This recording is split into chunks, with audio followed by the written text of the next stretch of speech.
নোহা ঘরে পা রাখতেই আহির তার দিকে এক চিলতে হাসি দিয়ে তাকালো। নোহা, নিচে এত চেঁচামেচি কি নিয়ে? আপনি কি আবার চিংড়ি মাছ রান্না করতে বলছিলেন? আহির কথাটি বলতে গিয়েই একটু মজা করেই হাসলো। নোহা এক মুহূর্ত তার দিকে তাকিয়ে রইল, তারপর ঠোঁটে এক হালকা হাসি রেখে বলল, একই প্ল্যান কি মানুষ বারবার করে? দেখুন না, আপনাকে মারার জন্য এত কিছু করলাম, তাও দিব্যি বেঁচে আছেন। আহির মুচকি হাসলো। আপনি আমাকে মারতে চেয়েছিলেন, তাও আবার চিংড়ি মাছ দিয়ে? এটাও বিশ্বাস করব? নোহা বাঁকা হাসি দিয়ে বলল, কেন বিশ্বাস করবেন না? আপনার মায়ের তো তাই মনে হয়। যাই হোক, একটা কথা বলুন তো, আপনি তো ভালো করেই জানতেন খাওয়ার পর আপনার কি অবস্থা হতে পারে, তাহলে কেন খেলেন? আহির একটুখানি হাসলো। হঠাৎ চিংড়ি মাছ দেখে খেতে ইচ্ছে করছিল। তাছাড়া আপনি এত করে খেতে বললেন, লোভ সামলাতে পারলাম না। নোহা ঠোঁটের কোণে একটু হাসি রেখে বলল, তাই বলে যদি আমি বিষ দিতাম, তাও কি খেয়ে নিতেন? অবশ্যই। হয়তো প্রথমবার শেষ করে আরও একবার চেয়ে নিতাম খাওয়ার জন্য। তবে আপনি যদি দিতে পারেন তাহলে। আপনার কি মনে হয় আমি পারবো না? কেন এমন মনে হলো আপনার? এমনিতেই চিংড়ি মাছ তো আমিই দিয়েছিলাম, আর ওটা আপনার জন্য বিষের থেকেও কম কিছু ছিল না। ঈশান বলছিলেন একটুর জন্য বেঁচে গেছেন আপনি। বলেই নোহা ঘর থেকে বেরিয়ে যেতে লাগলো। পেছন থেকে আহির ঠান্ডা গলায় বলল, আমি আপনাকে বিশ্বাস করি নোহা। নোহার পা থমকে গেল। সে ধীরে ধীরে ফিরে তাকিয়ে বলল, কি বললেন? বিশ্বাস করেন? তাও আমাকে? দ্বিতীয়বার এমন ভুল করবেন না আহির।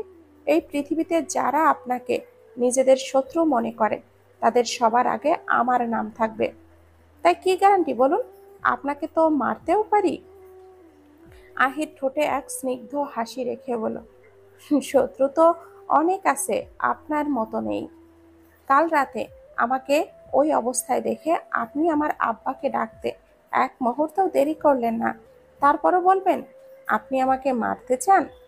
নোহা কিছুক্ষণ চুপ করে রইল, তারপর চোখটা সরিয়ে নিয়ে বলল, অসহায়তার সুযোগ নেওয়া আপনাদের কাজ, ওটা আমার সাথে যায় না। আমি এইসব আরো কঠিনভাবে শেষ করতে চাই। আহির এবার গভীর চোখে দেখল নোহাকে। এক অদ্ভুত প্রশান্তি ছিল তার মুখে। তারপর ধীরে ধীরে বলে উঠল, আমি তো শেষ হতেই চাই, যদি শেষটা আপনার সাথে হয়। নোহা আর কিছু না বলে দ্রুত ঘর থেকে বেরিয়ে গেল। তার যাওয়া দেখে আহির একটু মুচকি হাসল। তার মুখে এক অজানা আনন্দের ছাপ। নিশি কলেজ থেকে তার বান্ধবীদের সাথে গল্প করতে করতে বেরিয়ে এলো। সামনে তাকিয়েই চোখ আটকে গেল। কলেজের সামনে দাঁড়িয়ে আছে সালমান। কালো শার্ট প্যান্ট, চোখে সানগ্লাস, আর একটা স্টাইলিশ লুক, যেন পুরো কলেজের নজর আকর্ষণ করতে এসেছে। নিশি কিছুক্ষণ এক দৃষ্টিতে তাকিয়ে রইল, আর দেখতে লাগলো একের পর এক মেয়েরা এসে সালমানের সাথে কথা বলছে, আর সালমানও হাসি মুখে তাদের সাথে কথোপকথনে মগ্ন। এমন দৃশ্য দেখে নিশি অবাক হয়ে একটু থমকে দাঁড়িয়ে রইল। ঠিক তখনই সালমান তার দিকে চোখ তুলে মুচকি হাসি দিয়ে বলল, আরে ক্যাকটাস মানে নিশি ম্যাডাম, আপনি এখানে কি করছেন? নিশি খানিকটা অবাক হয়ে তার দিকে এগিয়ে গিয়ে বলল, এটা তো আমার আপনাকে প্রশ্ন করা উচিত। আপনি এখানে কেন দাঁড়িয়ে আছেন? এটা তো আমার কলেজ। আপনার বাবার যেন? আমার কলেজ বলুন, যে আপনি এখানকার ছাত্রী এটা বলুন। সেই আমি যাই হোক, আপনি এখানে কেন, কি করতে এসেছেন? ওই মেয়েদের সাথে ফ্ল্যাট করছেন তাই না? সালমান একটু ফিসফিস করে বলল, বলছি চলুন বাড়ি গিয়ে কথা বলি। এখানে তো দেখছেন মেয়েরা কিভাবে গায়ে পড়ে পড়ে কথা বলছে, তার উপর আপনি বলছেন আমি ফ্ল্যাট করছি। আমি? আমার কিন্তু একটু লজ্জা লাগছে। আর আপনি এইভাবে কথা বললে সবাই হয়তো ভাববে আপনি ওই মেয়েগুলোর মতোই। নিশি ভুরু কুঁচকে তাকালো, আর গলায় কৌতূহল মেশানো বিস্ময়ের সাথে বলল, আপনি কি বললেন? আমি? সালমান ঠোঁটের কোণে এক চিলতে মুচকি হাসি ফুটিয়ে বলল, আপনাকে কখন বললাম? আসলে আমি তো ঘুরতে বেরিয়েছিলাম, কিন্তু পথ হারিয়ে ফেলেছি, তাই দাঁড়িয়েছিলাম। প্লিজ আমাকে আপনার সঙ্গে নিয়ে চলুন। নিশির চারপাশে চোখ বুলিয়ে নিল। অনেকেই তাদের দিকে তাকিয়ে আছে। কিছুক্ষণ চিন্তা করে সরাসরি বলল, ঠিক আছে, আমার পেছনে আসুন। সালমান এক ধাপ পিছিয়ে দাঁড়িয়ে রইল, ভুরু উঁচু করে বলল, একটা কথা শুনুন ম্যাডাম, আমি সালমান এনজো। মেয়েরা আমার কাছে আসে, বুঝলেন? আমি মেয়েদের পেছনে ঘুরঘুর করি না। জোকসটা ফানি ছিল, আর আমি মজাও পেয়েছি। সালমান এক মুহূর্ত চুপ করে থেকে নিচু স্বরে বলল, আপনাকে ক্যাকটাস কি অকারণে বলি আমি? নিশি এক পা এগিয়ে ফিরে তাকালো, চোখ কুঁচকে বলল, আপনি কি যেন বললেন? কিছু না, চলুন চলুন আপনি। বিকাল গড়িয়ে সন্ধ্যার ছায়া নেমে আসছে। আহির জানালার পাশে দাঁড়িয়ে বাইরে তাকাতেই চোখ পড়ল এক চমৎকার দৃশ্য। নুহা বাগানের নরম ঘাসের উপর বসে আছে, চারপাশে ছোট ছোট খরগোশের দল। ওদের সঙ্গেই খেলছে, হাসছে, মৃদু স্বরে কথা বলছে। পরনে সাদা রঙের ফ্রক, গায়ে জড়ানো পাতলা সাদা ওড়না। বাতাসে তার খোলা চুলগুলো নরম পরশ বুলিয়ে যাচ্ছে। আহির তাকিয়ে রইল অপলক, মনে করতে চাইল সেদিনের পর কবে এমন প্রাণবন্ত হাসিতে নোহাকে দেখেছে। বহু চেষ্টা করেও মনে করতে পারল না নোহার হাসির এমন সৌন্দর্য। অথচ সে নিজেই জানে না, সবসময় যেন মুখ ভার করে রাখে। যার সঙ্গেই দেখা হয় একটু না একটু ঝগড়া করেই ছাড়ে। আর আহির, তার তো নোহার সঙ্গে কথা বলার সুযোগই হয় না, যেন ইচ্ছে করেই তাকে এড়িয়ে চলে নোহা। একটা ছোট্ট খরগোশ নোহার কাঁধে উঠে পড়েছিল, সেখান থেকে প্রায় পড়ে যাচ্ছিল। নোহার সঙ্গে সঙ্গে সেটাকে ধরে ফেলল। আহির মুগ্ধ চোখে সেই দৃশ্য দেখতে লাগলো। ঠোঁটের কোণে হাসির রেখা ফুটে উঠল, কিন্তু মুহূর্তেই সেই হাসি মিলিয়ে গেল। শাহির শাহির এসে নোহার পাশে বসেছে, কি যেন বলছে তাকে। কিছুক্ষণ পর নোহা হাসতে শুরু করলো, সেই হাসিতে যেন বিকেলের আলো আরো ঝলমলে হয়ে উঠল। জানালার গ্রিল শক্ত করে ধরে রইল আহির, ভেতরে কোথাও একটা অস্বস্তি দানা বাঁধল। এ আবার এসেছে, এর মতলবটা কি? নোহার হাসির শব্দ কানে বাজতে লাগলো আহিরের। কি এমন কথা বলছে ওরা, যা শুনে এত হাসছে? না, আমাকেও বাগানে গিয়ে দেখতে হচ্ছে কি এমন কথা, আমারও শোনা উচিত। আহির বাগানে এসে দেখলো শাহির ইতিমধ্যে চলে গেছে। প্রাকৃতিক শান্তি আর নীরবতার মাঝে নিজেকে এক অচেনা আবেগের মধ্যে আবদ্ধ বোধ করছিল আহির। ঠিক তখনই নোহা তাকে পাশ কাটিয়ে দ্রুত চলে যেতে লাগলো। আহিরের মনটা আরো ভারী হয়ে গেল, যেন কোনো কিছু হারানোর কষ্ট তাকে অবশ করে দিয়েছে। সে ধীরে ধীরে নোহার দিকে তাকিয়ে প্রশ্ন করলো, শাহির আপনার অনেক ভালো বন্ধু, তাই না? নোহা এক মুহূর্তের জন্য থেমে গিয়ে নিজের পদারচনা বজায় রেখে উত্তর দিল, হুম, কেন, আপনি কি ভেবেছেন? আহির কিছুটা হতাশ হয়ে চুপ করে গেল। নোহা আর কিছুই বলল না, চুপচাপ চলতে থাকলো। আহির মনে মনে মর্মাহত হয়েই বলল, আমার ভুলটা কি এতটাই বিশাল নোহা? নোহা থেমে গেল, তার শরীর ধীরে ধীরে ঘুরে গেল আহিরের দিকে, আর তার চোখে এক ধরনের অবজ্ঞা, এক ধরনের শূন্যতা জমে উঠল। আহির তার দিকে এগিয়ে এসে বলল, বাহিরের একজন মানুষের সাথে আপনি কি সুন্দর হেসে হেসে কথা বলেন, অথচ আমি যে আপনার ঘরের মানুষ, তার সাথে তো কথাও বলার সময় পান না, এমনকি একটা ঝগড়াও করতেও ইচ্ছা করে না আপনার। কি সুন্দর এড়িয়ে চলেন আমাকে, এতটাই কি ঘৃণা করেন? আমি কি এতটাই খারাপ? নোহা কিছুক্ষণ নীরব রইল, তার কণ্ঠে কোনো উত্তেজনা ছিল না, কোনো রাগ ছিল না, কেবল এক ধরনের নিঃশব্দ শূন্যতা ছিল। তারপর কিছুটা নিস্পৃহভাবে উত্তর দিল, আমার কথা বলা আর না বলাতে কি আসে যায় আহির? আমার মধ্যে তো তেমন কোনো কথা আছে বলে আমার মনে হয় না। আহির কিছুটা হতাশ হয়ে বলল, কেন নেই বলুন তো? আমাদের বিয়েটা তো সত্যি হয়েছে, তাই না? আপনি মানুন বা না মানুন, আপনি আমার জীবনের সঙ্গে জুড়ে গেছেন, তাহলে জড়িয়ে থাকতে এত কেন সমস্যা বলুন তো? নোহা এবার কিছুটা অবাক হয়ে তাকালো আহিরের দিকে, মুখে এক অদ্ভুত হাসি ফুটে উঠল, কিন্তু তা ছিল আরো তীক্ষ্ণ। ধীরে ধীরে বলল, সত্যি করে বলুন তো, আপনি কি বোঝাচ্ছেন? আপনি কি আমার সঙ্গে সংসার করতে চান, নাকি আমাকে ভালোবাসেন, কোনটা? আহির কিছুটা অপ্রস্তুত হয়ে গেল, তার ভাষা যেন এলোমেলো হয়ে গেল। সে কিছুটা থমকে গিয়ে বলল, না মানে, আমি তো শুধু। কিন্তু আহিরের কথা শেষ হওয়ার আগেই নোহা কোনো উত্তর না দিয়েই হাঁটা শুরু করলো। আহির হতবাক হয়ে দাঁড়িয়ে রইল। সে বুঝে উঠতে পারছিল না কি ঘটছে। নোহা গাড়ির কাছে গিয়ে দরজা খুলে ভেতরে বসতে লাগলো। আহির দৌড়ে এসে তার পাশেই দাঁড়িয়ে গিয়ে বলল, কোথায় যাচ্ছেন?" নোহা নির্বিকার সিট বেল্টটা বাঁধতে বাঁধতে বলল, "আমি যেখানেই যাই। আপনাকে কেন বলতে যাব?" আহির কিছুক্ষণ চুপ করে নোহার দিকে তাকিয়ে রইল, যেন তার মন মস্তিষ্ক কিছু একটা চলছিল। তারপর হঠাৎ করেই এক ধরনের জেদ নিয়েই বলল, "আমিও যেতে চাই।" বলেই সে গাড়ির দরজা খুলে চুপচাপ উঠে বসল নোহার পাশে। নিচতলা থেকে শেহনাজ মীরের কণ্ঠ শোনা যাচ্ছিল, চিৎকার করে ঈশানকে ডাকছেন। ঈশান ধীর পায়ে সিঁড়ি বেয়ে নিচে নামল। ড্রয়িং রুমে ঢুকতেই সে দেখল সবাই সেখানে জড়ো হয়ে আছে। তাদের মাঝে দুজন অপরিচিত লোক বসে আছে, তবে একজনকে সে চিনতে পারল। ঈশানকে দেখেই রাউফ মীর গম্ভীর স্বরে বললেন, "ঈশান, এইদিকে এসো।" ঈশান কিছু না বলে সামনে গিয়ে দাঁড়ালো। রাউফ মীর সামনে থাকা ছেলেটার দিকে ইশারা করে বললেন, "তুমি ইরফানকে চেনো?" ঈশান ঠান্ডা গলায় জবাব দিল, "না, সেইভাবে চিনি না।" রাউফ মীর এবার কণ্ঠ কঠোর করে বললেন, "তাহলে মেরেছো কেন?" ঈশান মুখটা শক্ত করেই বলল, "গত 3 দিন ধরে ও যেখানে নিশি প্রাইভেট পড়তে যায় সেখানে গিয়ে নিশিকে বিরক্ত করছে।" ইরফান কণ্ঠে নাটকীয়তার ছাপ নিয়েই বলল, "আঙ্কেল, আমি নিশিকে পছন্দ করি, এটা সত্যি। তাই আমি শুধু ওকে কথাটা বলেছি, ব্যাস। কিন্তু ঈশান বিষয়টা নিয়ে বাড়াবাড়ি করেছে। ওর সঙ্গে ওর আরও 3জন বন্ধু মিলে আমাকে রাস্তার মধ্যে মারধর করেছে।" শেহনাজ মীর রাগে ফেটে পড়লেন, "তোর কি মাথা খারাপ হয়ে গেছে ঈশান? তুই এভাবে মাস্তানি করে বেড়াচ্ছিস?" ঈশান ক্রুদ্ধ হয়ে তাকালো মায়ের দিকে। "আম্মু, তুমি এসব কি বলছো? আর তুই ইরফান, এখন নির্দোষ সাজছিস, তাই না?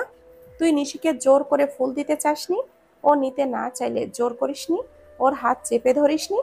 তোর যা প্রাপ্য ছিল সেটাই পেয়েছিস।" রাউফ মীর এবার নিশির দিকে তাকিয়ে জিজ্ঞাসা করলেন, "নিশি, ঈশান যা বলছে সেটা কি সত্যি?" নিশি মাথা নিচু করে ধীরে বলল, "হ্যাঁ চাচ্চু, ঈশান ভাইয়া সব কথাই সত্যি।" রাউফ মীর এবার কঠিন দৃষ্টিতে ইরফানের বাবার দিকে তাকিয়ে বলেন, "শুনলেন তো মিস্টার শেরতাজ, আগে আপনার ছেলেকে সামলান, তারপর অন্যের নামে অভিযোগ করতে আসবেন। আর হ্যাঁ ঈশান, তুইও ভুল করেছিস। তোর উচিত ছিল ওকে পুলিশের হাতে তুলে দেওয়া। আমার বাড়ির সম্মানকে অপমান করার সাহস করেছে সে।" মিস্টার শেরতাজ বিরক্তিতে চোখ বন্ধ করলেন। তারপর ইরফানকে বলেন, "এক্ষুনি চলো আমার সঙ্গে। তোমার মতো ছেলের জন্য আজ আমার মান সম্মান ধুলোয় মিশে গেল।" তিনি রাউফ মীরের দিকে তাকিয়ে নরম কণ্ঠে বলেন, "মিস্টার মীর, আমার ছেলের হয়ে আমি ক্ষমা চাইছি, মাফ করবেন।" এই বলে ইরফানকে নিয়ে তিনি বেরিয়ে গেলেন। ড্রয়িং রুমে কিছুক্ষণ নীরবতা। তারপর শেহনাজ মীর কড়া কণ্ঠে বললেন, "ভাই, তোমার কিন্তু ঈশানকে এভাবে প্রশ্রয় দেওয়া উচিত না। এটা নিয়ে 13 বার নালিশ এসেছে। কতজন যে নালিশও করেনি, কিন্তু ও বিগড়ে যাচ্ছে দিন দিন।" ঈশান বিরক্ত হয়ে বলল, "আম্মু, তুমি যা ইচ্ছা বলো, কিন্তু আমি কিছু ভুল করিনি।" শেহনাজ মীর গম্ভীর মুখে বলেন, "আমি তোকে সামলানোর ব্যবস্থা করছি, তোর বিয়ে ঠিক করব।" ঈশান হতভম্ব হয়ে তাকালো, "কি? আমি এখন বিয়ে করব না? তুমি কি পাগল হয়ে গেছো?" রাউফ মীরও গম্ভীরভাবে মাথা নেড়ে বলেন, "মা তো ঠিকই বলেছে, তোমার অনার্স শেষ করেছো, এবার বিয়ে করো, দায়িত্ব নাও। শেহনাজ, তুমি মেয়ে ঠিক করো।" এই বলেই তিনি উঠে চলে গেলেন। ঈশান হতভম্ব হয়ে তাকিয়ে থাকলো। "মামু, তুমিও?" তার অসহায় মুখ দেখে বাকিরা হাসি চেপে রাখতে পারছিল না। অবশেষে নিশি, অনন্যা আর সালমান জোরে হেসে উঠল। ঈশান হতাশ হয়ে সোফায় লুটিয়ে পড়ল। "আরে ভাই, আমার কি এখনো বিয়ের ফুল ফুটছে না নাকি?" আহির চারপাশে চোখ বুলিয়ে দেখল। সারি সারি খাবারের দোকান, যেখানে প্রতিটি পরশা যেন এক অন্য রকম চিরন্তন আনন্দে ভরা। ফুচকা, ঝালমুড়ি, ভেলপুরি আর নানান রকম মুখরোচক খাবারের ভিড়। তার চোখে একটানা বিস্ময়ের ঝিলিক। সে কিছুটা অবাক হয়ে নোহার দিকে তাকিয়েই বলল, আপনি তাহলে এখানে আসতে চাইছিলেন? নোহা তার চোখে কোনো এক নির্লিপ্ত ভঙ্গিতে উত্তর দিল, আপনার কি মনে হয়েছিল? বলেই সে ঝালমুড়ির দোকানের দিকে পা বাড়ালো। আহির কিছুটা দ্বিধাগ্রস্ত হলেও শেষ পর্যন্ত তার পেছনে পেছনে হাঁটতে লাগলো। দোকানের চারপাশের মানুষগুলো কোলাহলে যেন অদ্ভুত শান্তিতে ছিল, নোহার শান্ত মনোভাবের মতোই। ঝালমুড়ি কাগজে মোড়া প্যাকেটটা হাতে নিয়ে নোহা প্রথমে আহিরের দিকে বাড়িয়ে দেয়। জিজ্ঞাসা করলো, আপনি খাবেন? আহির একটু হাসলো, তারপর রসিয়ে ঝালমুড়ির প্যাকেটটা নিয়ে মুখে পুরে দিল। ঠিক তখনই দোকানদার কৌতূহল নিয়ে জানতে চাইল, তোমার সঙ্গে কে মা? নোহা এক মুহূর্তের জন্য চুপ করে রইল, আর সেই সুযোগে আহির নির্লিপ্ত গলায় বলল, ওনার হাজবেন্ড। দোকানদার চমকে গিয়ে বলল, তুমি বিয়ে করলে কবে? বাহ, বেশ মানিয়েছে তোমাদের দুজনকে, সুখে থাকো। নোহা দ্রুত টাকা দিয়ে দোকানদারের দিকে তাকিয়ে কোনো কথা না বলে হাঁটতে শুরু করলো। আহির মৃদু হাসলো, তারপর বলল, দেখে মনে হচ্ছে দোকানদার আপনার বেশ পরিচিত। হ্যাঁ, আমি প্রায় এখানে আসি। এতটুকু বলেই হঠাৎ করে নোহার পা ইটের সাথে ঠেকে গিয়ে সে পড়ে যাওয়ার আগেই আহির দ্রুত হাত বাড়িয়ে তাকে ধরে ফেলল। যদিও সে পড়েনি, তবুও নোহার পায়ের আঙ্গুলের নিচের কিছুটা চোট লাগলো। নখ উল্টে সেখানে কিছুটা রক্ত বের হয়ে গেল। আপনি কি করছেন? আপনি ঠিক আছেন? আহির নিচু হয়ে নোহার পায়ের দিকে তাকিয়ে বসে পড়ল। কিছু হয়নি, আপনি উঠুন। এইভাবে পায়ের কাছে বসেছেন কেন? আহির পকেট থেকে রুমালটা বের করে নোহার পায়ের আঙ্গুলে পেঁচিয়ে দিল। দেখছেন না, রক্ত বের হচ্ছে। বাসায় গিয়ে ঔষধ লাগাতে হবে। আমি এখনই যেতে চাই না। নোহা খুঁড়িয়ে খুঁড়িয়ে হাঁটতে শুরু করলো, তবে কিছুটা ক্লান্তি ছিল তার পদক্ষেপে। আহির পেছন থেকে বলল, ঠিক আছে, আমার হাতটা ধরুন, সুবিধা হবে। দরকার নেই, আমি ঠিক আছি। আমার তো মনে হচ্ছে না। আপনার মতো, হাতটা দিন। কি হলো, দিন। নুহার মুখটা একরকম তীব্রতা ফুটে উঠল। বললাম না, লাগবে না। ঠিক সেই মুহূর্তে এক মধ্যবয়সী মহিলা পেছন থেকে এগিয়ে এসে কড়া গলায় বলে উঠল, এই যে মেয়ে, মেয়ে মানুষ দেখলে এই যে বিরক্ত করতে হবে, তাই না? আহির স্তম্ভিত হয়ে কিছু বুঝে উঠতে পারল না। মহিলা আরো রেগে গর্জন করে বলল, এদিকে ওদিকে কি দেখছেন? তোমাকেই বলছি, ডিস্টার্ব করছো কেন ওকে? আহির তার চোখে কিছুটা অবিশ্বাস নিয়ে বলল, আন্টি, আপনি ভুল বুঝছেন। আহির, আমি ভুল বুঝেছি? রাস্তাঘাটে মেয়েদের ইফটিজিং করে বেড়াও আর বড় বড় কথা বলছো? আহির অবাক হয়ে বলল, নুহা, আমি আপনাকে বিরক্ত করছি? নুহা তৎক্ষণাৎই ঠান্ডা গলায় বলল, আসলে আন্টি, আপনি ভুল বুঝছেন। উনি আসলে আমার হাজবেন্ড।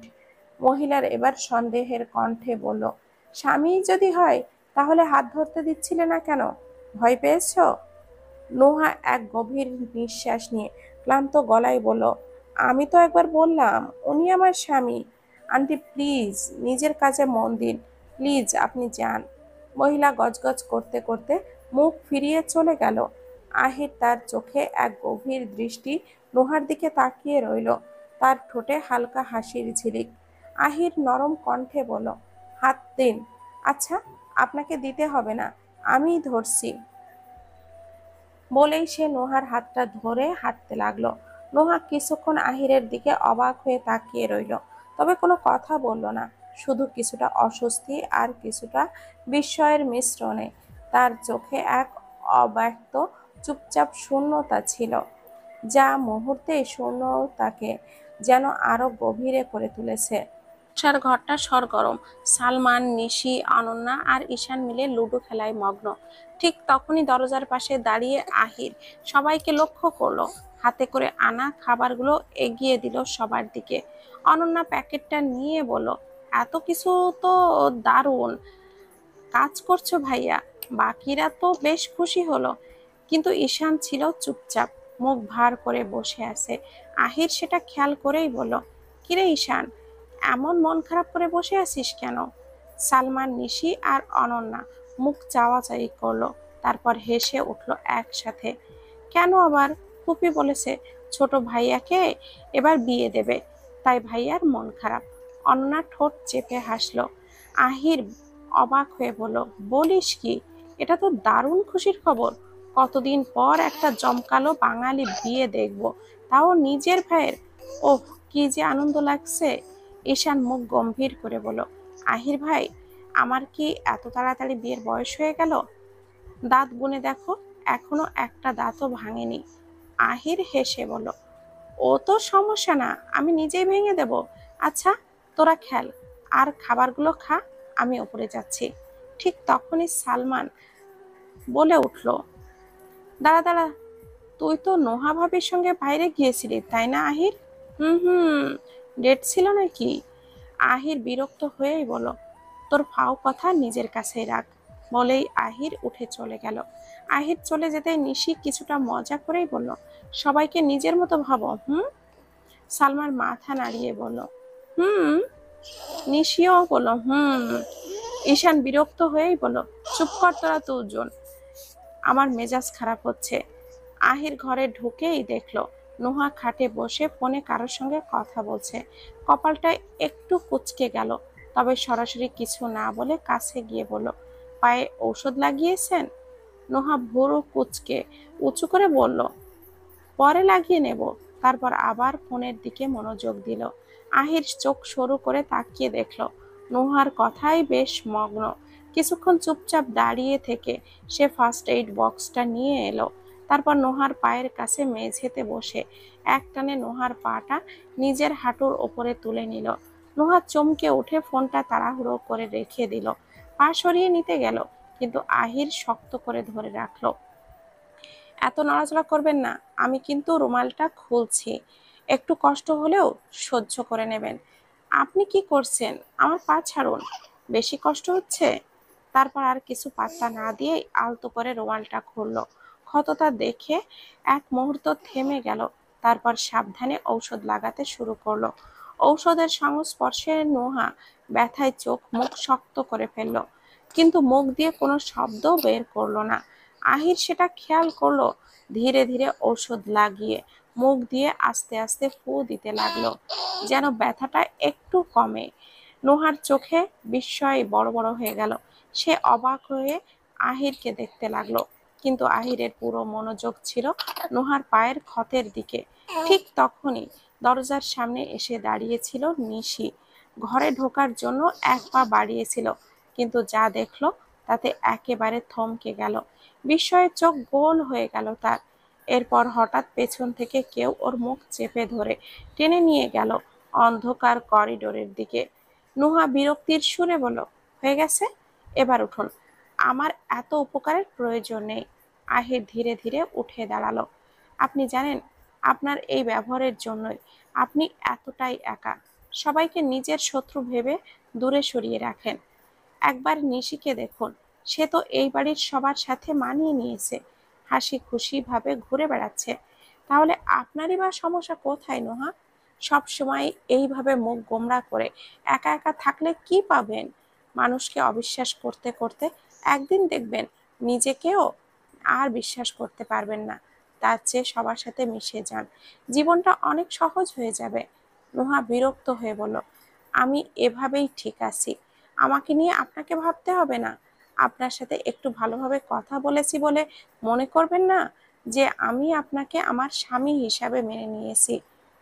আহির ঠোঁটের কোণে এক চিলতে তাচ্ছিলের হাসি টেনে বলল, আসলেই, কিন্তু তখন তো বলছিলেন উনি আমার হাজবেন্ড। আপনি নিজের কাজে যান।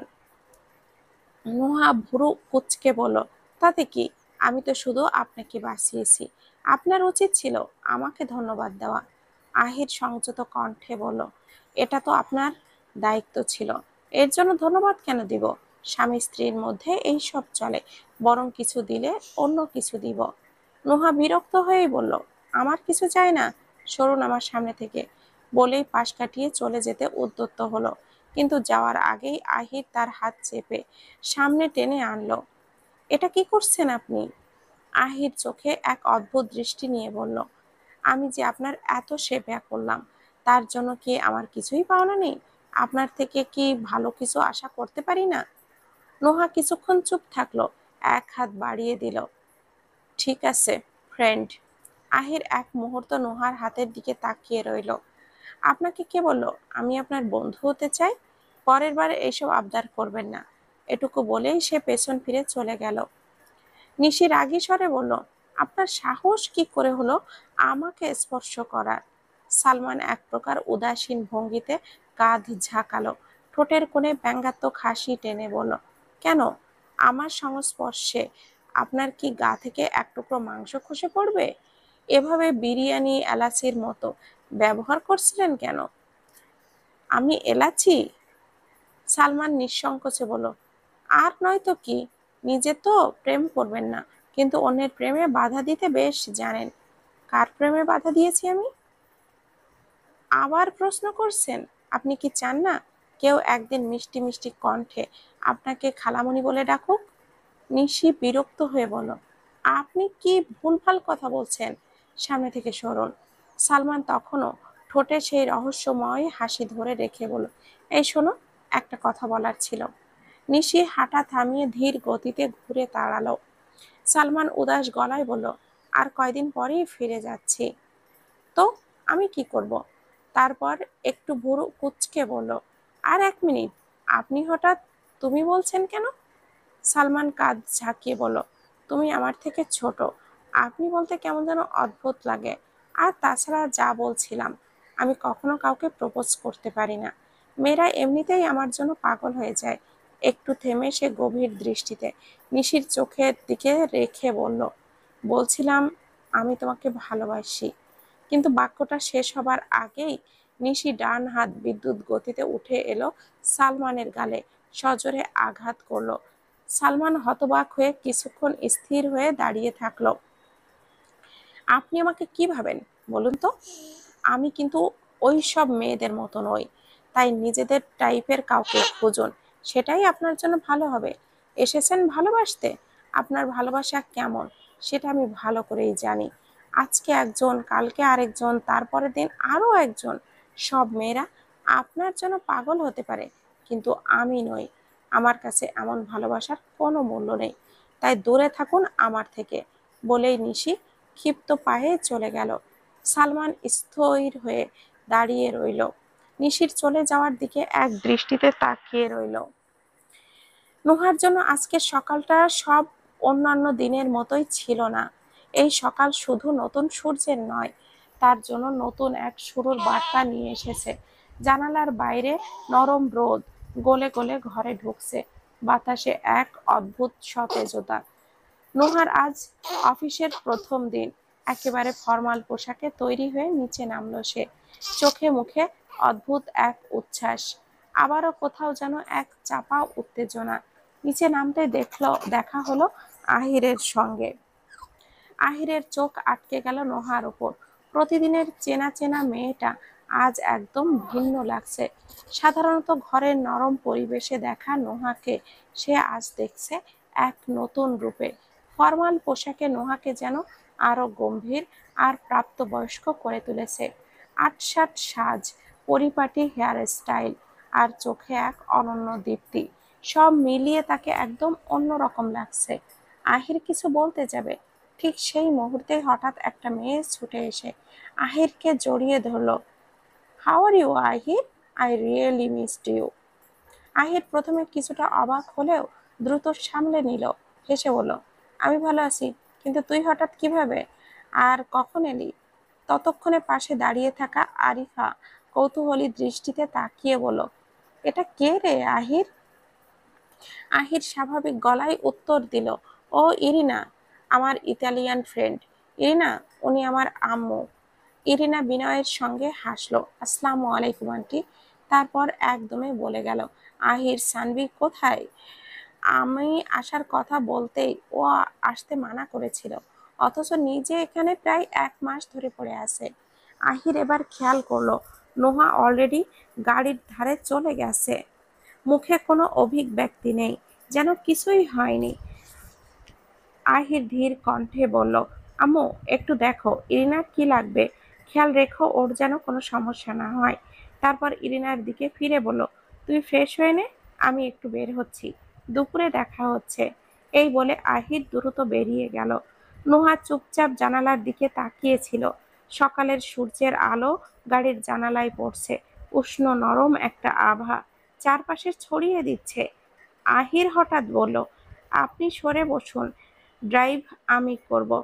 নোহা এক মুহূর্ত তাকিয়ে রইল আহিরের দিকে, তারপর কোনো কথা না বলে সরে গিয়ে পাশের সিটে বসে পড়ল।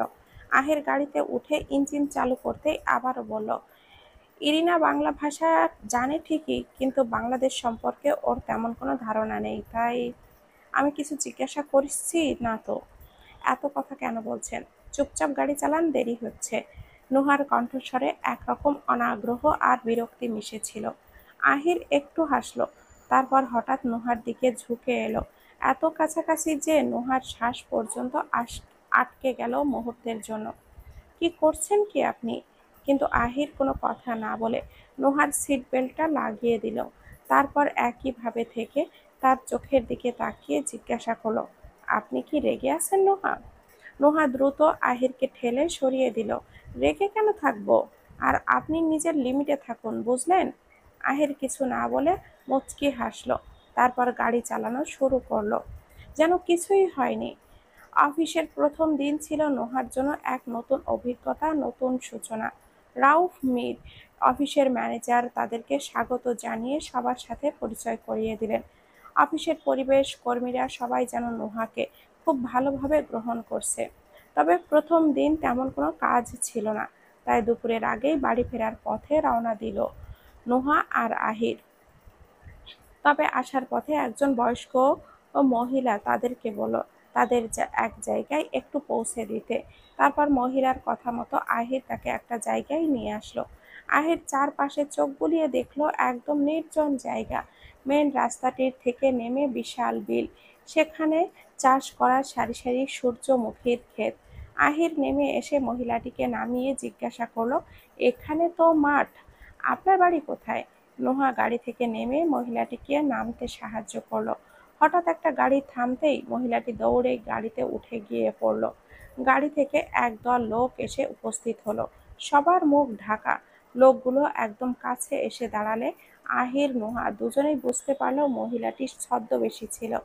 আহির লোকগুলোর দিকে তাকিয়ে জিজ্ঞাসা করলো, আপনারা কারা? তাদের মধ্যে একজন নোহার সামনে দাঁড়িয়ে বলল, বাহ, আসলে সাথে বোনাস, আর তাও এত সুন্দর। আহির তীক্ষ্ণ দৃষ্টিতে তাকালো, বলল, এই যে ভাইরা, কি চাই আপনাদের? চাই তোকে, কথা ছিল শুধু তোকে তুলে নিয়ে যেতে হবে, কিন্তু আমি সিদ্ধান্ত পাল্টে ফেলেছি, এখন আমার তোর সাথে ওকেও চাই। আহির তৎক্ষণাৎই নোহার একটা হাত ধরে তার দিকে সরিয়ে নিয়ে বলল, চাইলেই কি সব পাওয়া যায়? আমিও তো কত কিছু চাই, আমি কি পাই? সে যাই হোক, ভাবি হয় তোদের, সম্মান দিয়ে কথা বল। লোকগুলো হাসতে শুরু করলো। তাদের মধ্যে একজন বলল, আসসালামু আলাইকুম ভাবি, প্লিজ আমাদের সাথে চলুন, আমাদের ভাই আপনাকে খুব করে চায়। প্রথমের লোকটা একটা বন্দুক বের করে আহিরের দিকে ধরে বলল, মেয়েটাকে ছাড়, তাহলে তোকে কম মারবো, কথা দিচ্ছি।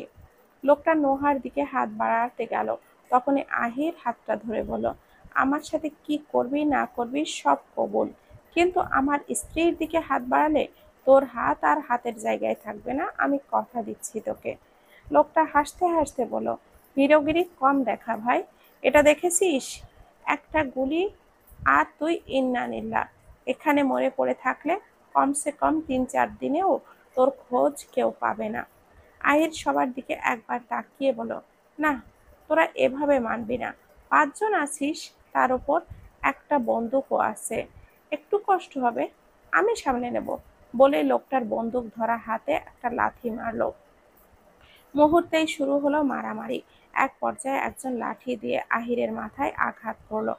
আহির ক্ষণিকের জন্য দুলে উঠলেও দ্রুত মাথা সামলিয়ে মাটিতে থাকা বন্দুকটি তুলে নিল। সে বন্দুকটা তাদের দিকে তাক করলো, তারপর তার হাতে বন্দুকটা দিয়ে একজনের পা বরাবর গুলি ছুড়ল। গুলিটা তার পায়ে গিয়ে লাগতেই বাকি সবাই আতঙ্কিত হয়ে দ্রুত পালিয়ে গেল। লোকগুলো পালিয়ে যেতেই আহির ধপ করেই মাটিতে লুটিয়ে পড়ল। আহির! নুহা আতঙ্কিত হয়ে ছুটে এসে আহিরের মাথার কাছে বসে পড়ল।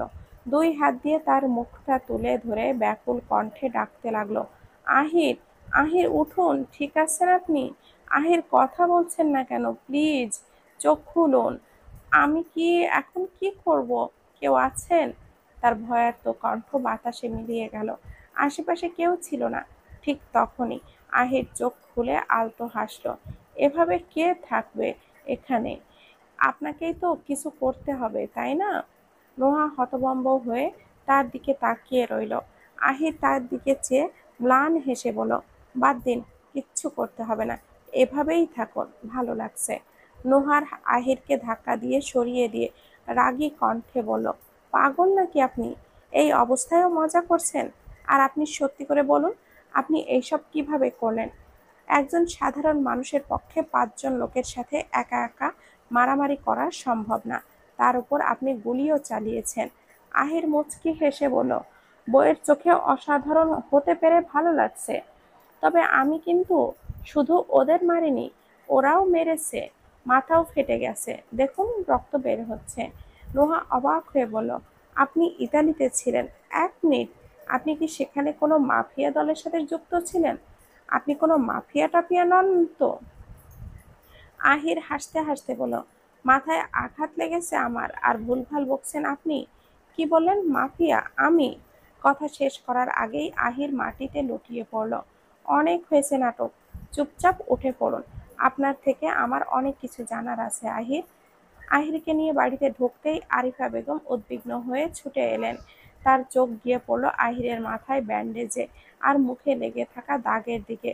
কপালে ভাঁজ ফেলে তাড়াতাড়ি করে জিজ্ঞাসা করলেন, কি হয়েছে আহির? আর এসব কিভাবে হলো? তুই ঠিক আছিস? নুহা কিছু বলার আগেই আহির হালকা হাসি দিয়ে বলল, গাড়ি অ্যাক্সিডেন্ট হয়েছিল আম্মু। তেমন কিছু না, আমি ঠিক আছি। খুব খিদে পেয়েছে, খেতে দাও, আমি ফ্রেশ হয়ে আসছি। আরিফা বেগম কিছু বলতে যাচ্ছিলেন, কিন্তু তার আগেই আহির নোহার হাতটা ধরে বলল, চলুন নোহা। নোহা অবাক হলেও চুপচাপ তার সঙ্গে ওপরের দিকে উঠতে লাগলো। করিডোরে পৌঁছাতেই সে ধীরে ধীরে হাত ছাড়িয়ে নিল। অনেক হয়েছে, এবার সত্যিটা বলুন, আপনি ইতালিতে কি কাজ করতেন? আপনার এই অধিকার বোধ দেখে ভালো লাগছে। স্বামীর পেশা জানার অধিকার অবশ্যই আছে আপনার। তবে সত্যি বলতে, আপনি যেটা ভাবছেন। আহির বাকি কথা বলার আগেই হঠাৎ ইরিনা দৌড়ে এসে আহিরকে শক্ত করে জড়িয়ে ধরল। আহির, কি হয়েছে তোর? তারপর আহিরের মুখে হাত দিয়ে উদ্বিগ্ন কণ্ঠে বলল, এসব কি করে হলো?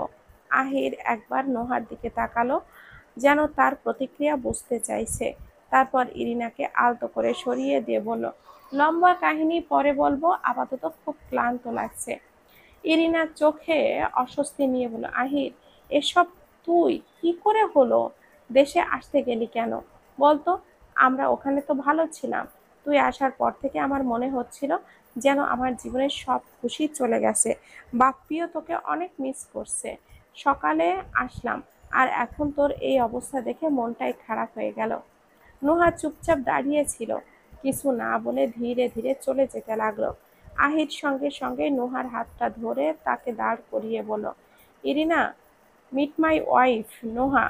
আসলে আমরা দুজন অফিসে গিয়েছিলাম, ফেরার পথে একটা ছোট্ট অ্যাক্সিডেন্ট। তেমন বড় কিছু না, সামান্য চোট। তুই নিচে যা, আম্মু খাবার দিচ্ছে, আমি একটু পরে আসছি। ততক্ষণে নোহা আহিরের হাত ছাড়িয়ে চলে গেছে। আহির তাকিয়ে রইল তার চলে যাওয়ার দিকে, কিন্তু কিছুই বলল না। দুপুরের খাবার শেষে নোহা একটু সময় নিয়ে নিজের মতো করে কাটাতে বাগানে গিয়েছিল। ঠান্ডা বাতাসে মনটা কিছুটা হালকা লাগছিল। কিন্তু ফেরার পথে করিডোরে হঠাৎ ইরিনার সঙ্গে দেখা হয়ে গেল। ইরিনা ধীর পায়ে এগিয়ে এসে হালকা হেসে বলল, নোহা রাইট? নোহা চুপচাপ মাথা নেড়ে সায় দিল, কিছু বলবেন? না, তেমন কিছু না। আমি তোমার সম্পর্কে অনেক কিছুই জানি। তবে তুমি কি আহির আর আমার সম্পর্কে কিছু জানো? না, আর জানতেও ইন্টারেস্টেড না। আহির আর আমি ইতালিতে একই ইউনিভার্সিটিতে পড়তাম। আমি, সানভি আর আহির, আমরা খুব ভালো বন্ধু ছিলাম। তবে আমি কখনোই আমার আর আহিরের সম্পর্কটাকে শুধুই বন্ধুত্ব বলতে পারি না। আমি আহিরকে ভালোবাসি, আর এটা আহিরও জানে। তাহলে আমাকে কেন বলছেন? আমি কি করতে পারি? আহির তোমাকে একদমই পছন্দ করে না। এমনকি তোমার জন্যই তো সে এই বাড়ি ছেড়ে পালিয়ে গেছে। সেটা নিশ্চয়ই জানো। ও আমাকে বলেছিল।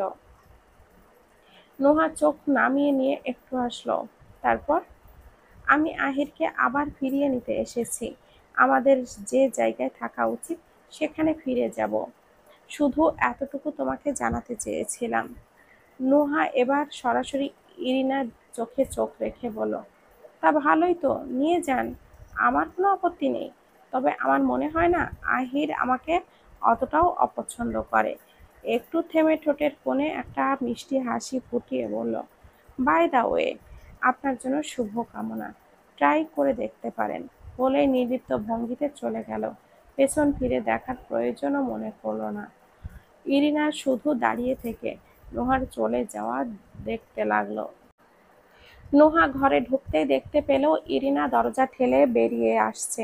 চোখাচোখি হতেই ইরিনা এক ঝলক তাকালো, কিন্তু কোনো কথা বলল না। নোহা দরজার দিকে তাকিয়ে কিছুক্ষণ দাঁড়িয়ে রইল। তারপর ঠান্ডা গলায় বলল, তা আপনি কবে ফিরে যাচ্ছেন?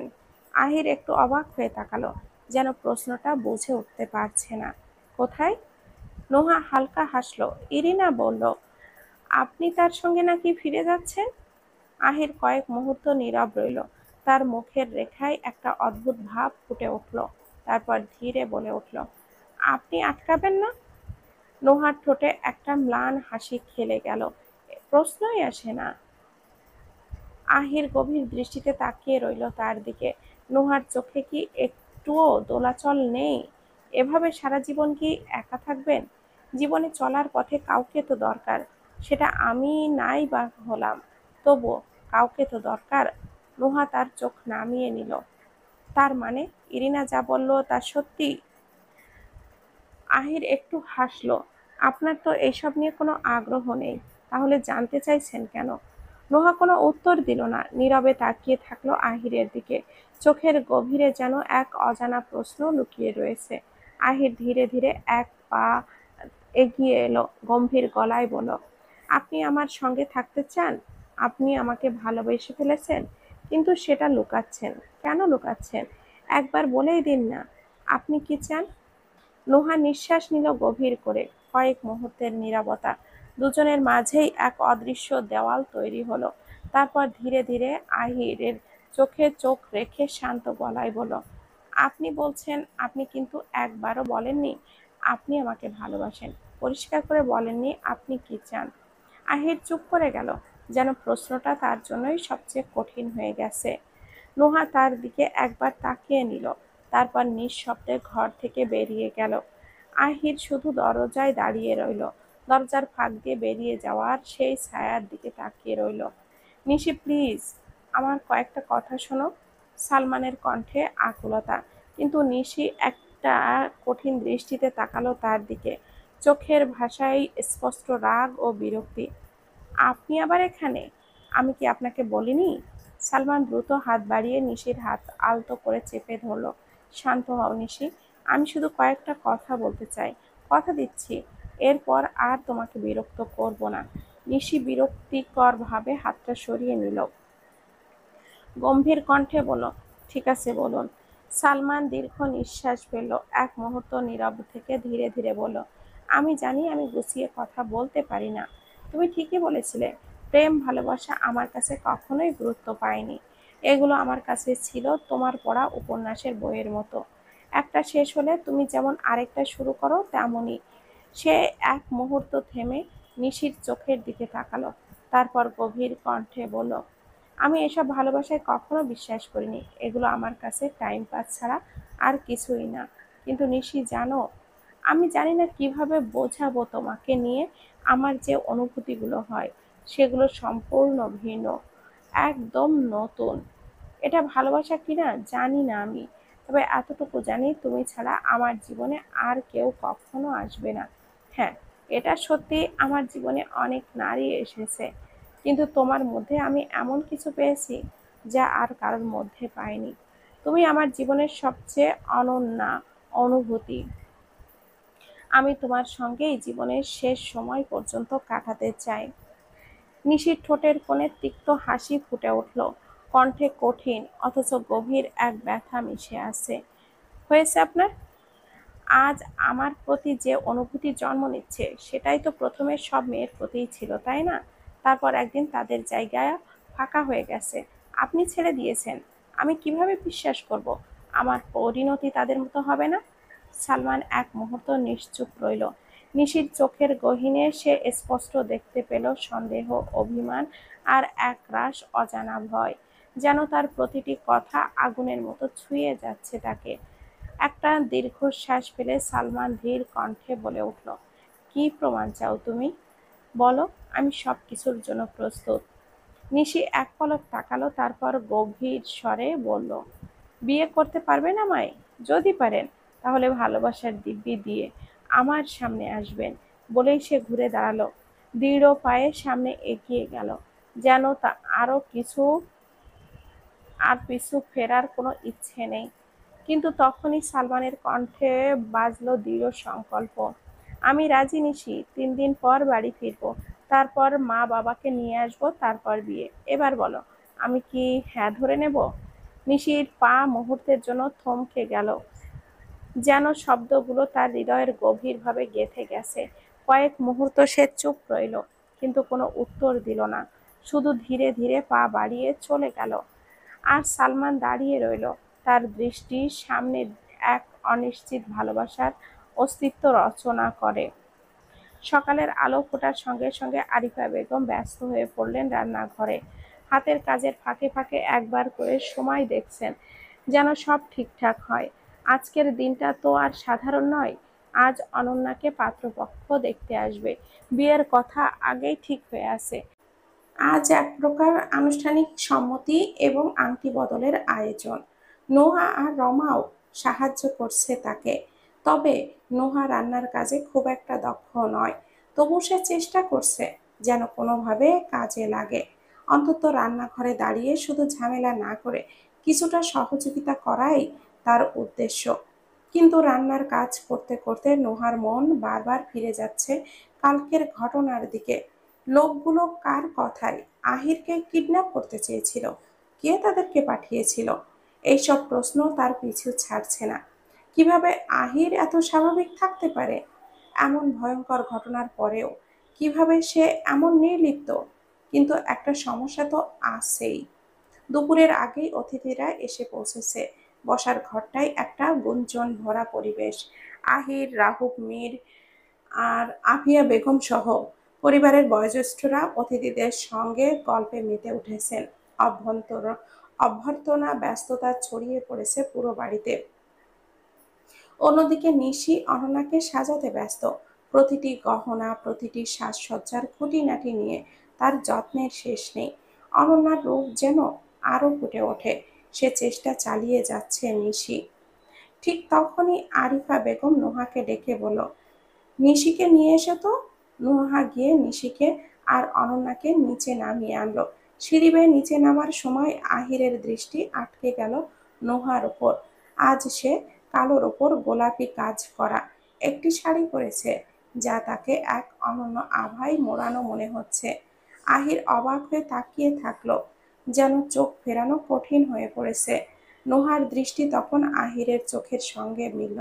আহির দ্রুত চোখ সরিয়ে নিল, নিজেকে স্বাভাবিক রাখার চেষ্টা করলো। এর মধ্যেই ইরিনা, ঈশান আর সালমানও নিচে নেমে এলো।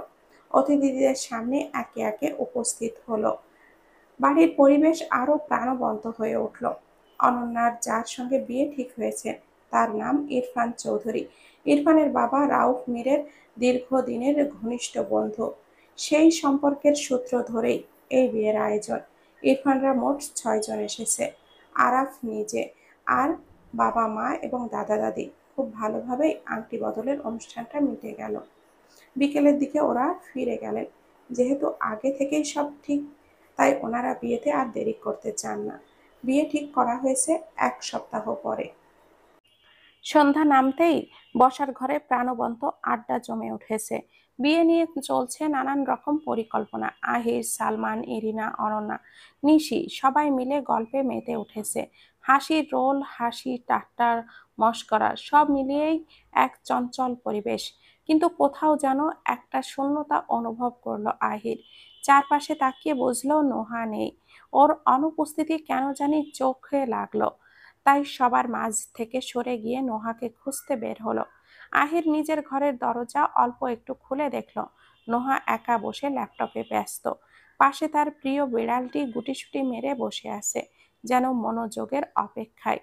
আহির দরজার কাছে দাঁড়িয়ে বলল, আপনি এখানে? আর আমি আপনাকে কতক্ষণ ধরে খুঁজছি। চলুন, নিচে সবার সঙ্গে গল্প করবেন, বিয়ে নিয়ে কিছু নিয়ে আইডিয়া দিবেন আর কি। আমার এসবে কোনো কোলাহল পছন্দ হয় না। আপনি যান।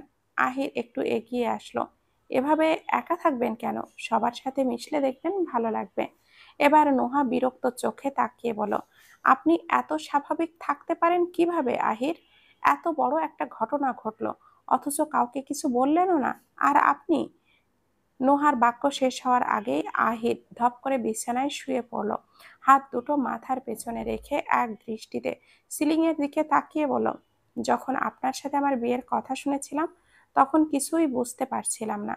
সত্যি কি তখন আমার বিয়ের বয়স হয়েছিল? আমি তো বরাবরই স্বপ্ন দেখতাম বিদেশে গিয়ে পড়াশোনা করব। তাই বিয়ের দিন পালানোর সুযোগ পেয়েই বেরিয়ে পড়লাম।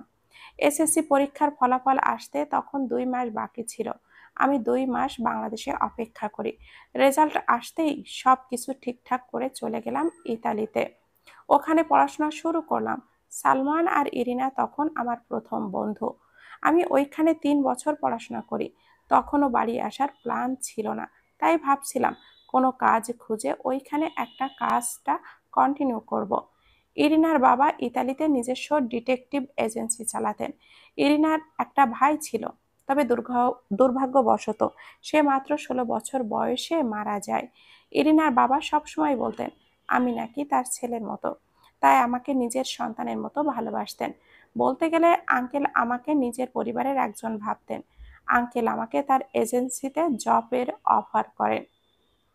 আমারও আগ্রহ ছিল, তবে ডিটেকটিভ হতে গেলে আমার দরকার ইতালিয়ান নাগরিকত্ব। ইতালিতে প্রাইভেট ডিটেকটিভ হতে নাগরিকত্ব হওয়া ইতালিতে প্রাইভেট ডিটেকটিভ হতে নাগরিক হওয়ার বাধ্যতামূলক নয়, তবে বসবাসের বৈধ অনুমতি অর্থাৎ রেসিডেন্স পারমিট থাকতে হবে। আমি সেখানে 6 বছর থেকেছি এবং পড়াশোনা শেষ করেছি, তাই বৈধভাবে রেসিডেন্ট স্ট্যাটাসও পেয়েছি। আঙ্কেলের সাথে 2 বছর কাজ করেছি। আঙ্কেল আমাকে সব কিছুতে ভালোভাবে ট্রেন্ড করেছিলেন নিজের হাতে। যদি কোনো অভিজ্ঞ ডিটেকটিভের অধীনে আপনি কাজ করেন, তাহলে লাইসেন্স ছাড়া কিছু নির্দিষ্ট কাজ করা সম্ভব, যেমন তথ্য সংগ্রহ করা, অনুসন্ধান চালানো ইত্যাদি।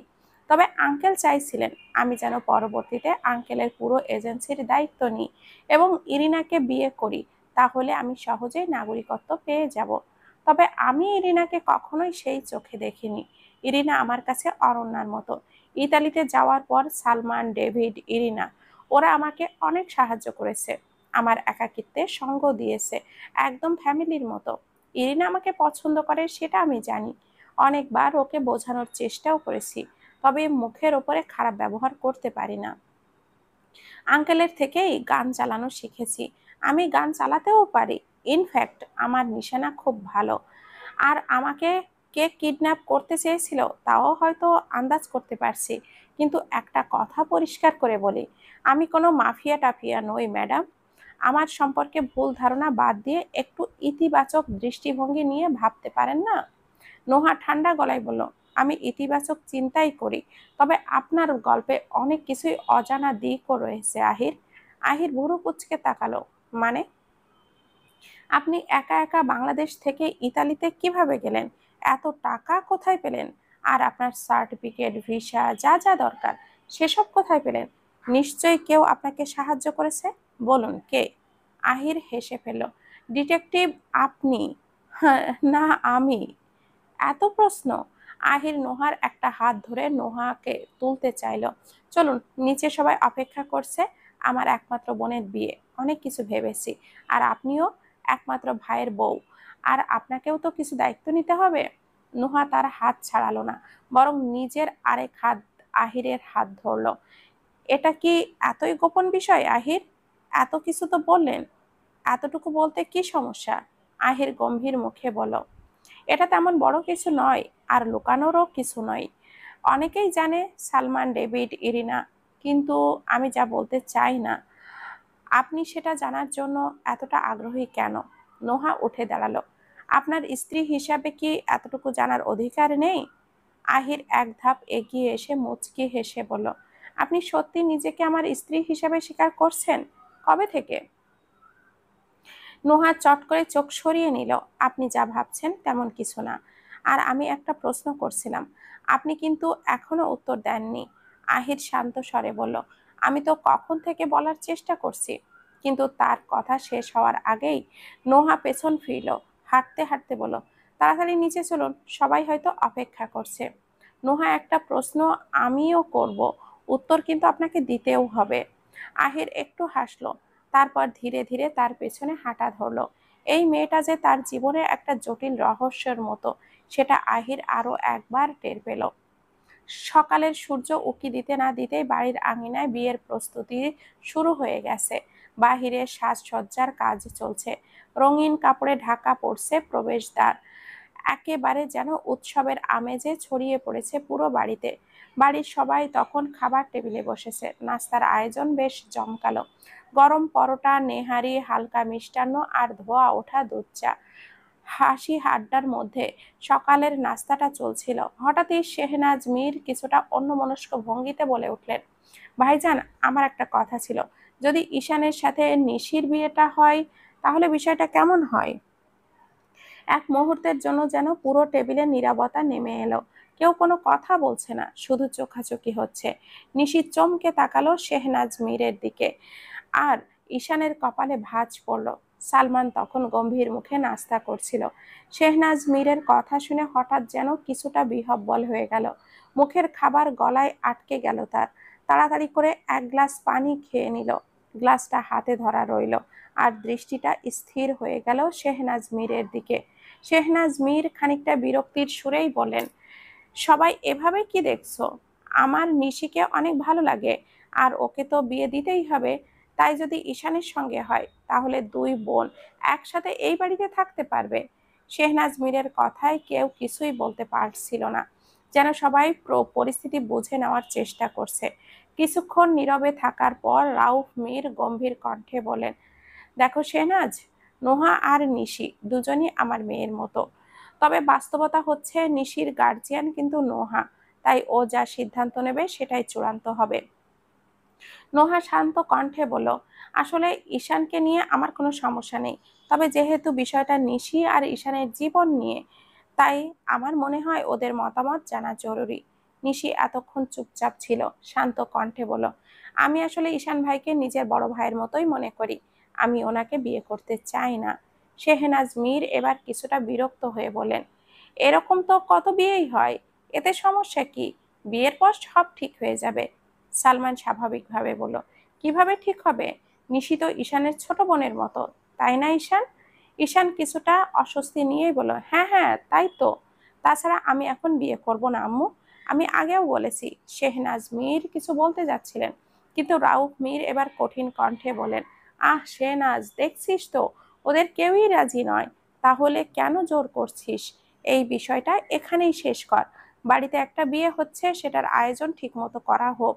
তারপর সবাইকে উদ্দেশ্য করে বলেন, আরিফা, একটু পরে সবাই মিলে শপিংয়ে বেরিয়ে যাও। যার যা লাগবে আজকে কিনে নাও। আমি এখন অফিসে যাচ্ছি, দেরি হয়ে যাচ্ছে। বাড়ির সামনে সবাই অপেক্ষা করছে। আরিফা বেগম, নিশি, অনন্যা, আহির সকলেই শপিংয়ে যাওয়ার জন্য প্রস্তুত। ঠিক সেই মুহূর্তে ঈশান সালমানকে এক প্রকার টানতে টানতে নিয়ে এলো। সালমানের মুখাবয়বে ছিল এক ধরনের গম্ভীরতা, যেন তার মনে কোনো অস্বস্তি ছিল। আহির বিস্ময়ে প্রশ্ন করল, কিরে সালমান, কি হয়েছে তোর? ঈশান গলার স্বর একটু নাটকীয় করে তুলে বলল, দেখো না আহির ভাই, সালমান বলছে ও নাকি যাবে না, কারণ বিয়ের আগে নাকি ও দেশে ফিরে যাচ্ছে। আহির চমকে উঠল, ক্রুদ্ধ গলায় বলল, এসব কি বলছিস সালমান? আমার বোনের বিয়ে, আর তুই চলে যাবি? মানে কি? তাছাড়া বাঙালি বিয়ে কখনো দেখেছিস? আজকে দেখার সুযোগ পেয়েছিস, আর তুই চলে যাবি? সালমান একদম নিশ্চুপ হয়ে দাঁড়িয়ে রইল। তার মুখের চেহারায় কোনো প্রতিক্রিয়া ছিল না। এক দীর্ঘ নীরবতার পর গম্ভীর গলায় সে বলল, আমার সমস্যা আছে, তুই বুঝতে পারছিস না ব্যাপারটা। আমাকে যেতেই হবে। নিশি ভুরু কুচকে সালমানের দিকে তাকিয়ে বলল, যেতেই হবে মানে? আপনার গার্লফ্রেন্ড কি অন্য কারোর সঙ্গে ভেগে গেছে নাকি? আমার গার্লফ্রেন্ড নিয়ে তোমাকে ভাবতে হবে না, সে যথেষ্ট লয়াল। নিশি এক কৌতূহলী হাসি দিয়ে বলল, লয়াল তো আপনার গার্লফ্রেন্ড, দয়াল তো আর আপনি। সালমান একটু অবাক হয়ে তাকিয়ে থাকলো, যেন কিছুটা অস্থির হয়ে বলল, কি বললে? ঈশান বিরক্তিকর সাথে হালকা গলায় বলল, ব্যাস শুরু হয়ে গেল দুজনের ঝগড়া। নিশি চল, গাড়িতে ওঠ। সালমান, নুহা আর আহির একসাথে আসবে। সালমান তৎক্ষণাৎই গম্ভীরভাবে বলল, সেই ভালো। উনি আমাকে যেভাবে দেখছে, চোখ দিয়ে না গিলে খায়। আমি আপনার মতো অখাদ্য খাই না। এই বলেই এক মুহূর্ত দেরি না করে নিশি গাড়ির দিকে হাঁটতে শুরু করলো। সালমান কিছুক্ষণ তাকিয়ে রইল, তার চোখে এক অদ্ভুত মিশ্রণ, বিরক্তির সঙ্গে একটি করুণী হাসি। একটু পর নোহা বেরিয়ে এলো, আর তার সঙ্গে ইরিনাও। ইরিনাকে দেখেই আহির আর সালমান দুজনে কিছুটা চমকে গেল। মেয়েটার গায়ের রং অতটাও ফর্সা নয়, কিন্তু আজকের বাঙালি পোশাকে যেন একদম অন্যরকম লাগছে। একটা সাদা গোলাপি কুর্তির সঙ্গে ওড়না। ড্রেসটা সম্ভবত নোহার। সাধারণত ওয়েস্টার্ন পোশাকে অভ্যস্ত ইরিনাকে এই রূপে দেখে ওরা যেন কিছুক্ষণের জন্য হতবাক হয়ে গেল। ওরা কাছে আসতেই সালমান ভুরু উঁচিয়ে বলল, তুইও যাবি? ইরিনা চোখ বড় করে বলল, কেন, সান বিয়ে আমি যেতে পারি না? আর এই প্রথম একটা বাঙালি বিয়ে দেখব, অনেক মজা করব। আর আজকে মার্কেট থেকে প্রচুর শপিং করব। মম আর ড্যাডের জন্যও কিছু জিনিস নিয়ে যাব। সালমান মুখ কুঁচকে বলল, মনে হচ্ছে আমাদের জন্য আর কিছু কেনার সুযোগই থাকবে না। আহির হেসে বলল, আচ্ছা ঠিক আছে, গাড়িতে ওঠ। ইরিনা, তোর যা ইচ্ছা কিনিস। নুহা, চলুন। ঈশানরা অলরেডি বেরিয়ে গেছে। আহির ড্রাইভিং সিটে বসতেই ইরিনা দ্রুত গিয়ে তার পাশের সিটে উঠে বসলো। নোহা একবার আহিরের দিকে তাকালো, কিছু না বলেই সালমানের পাশের সিটে গিয়ে বসে পড়ল। গাড়ি স্টার্ট নেওয়ার মুহূর্তে ইরিনা আয়নার দিকে তাকিয়ে বলল, আহির, বাঙালি পোশাকে আমাকে কেমন লাগছে বলতো?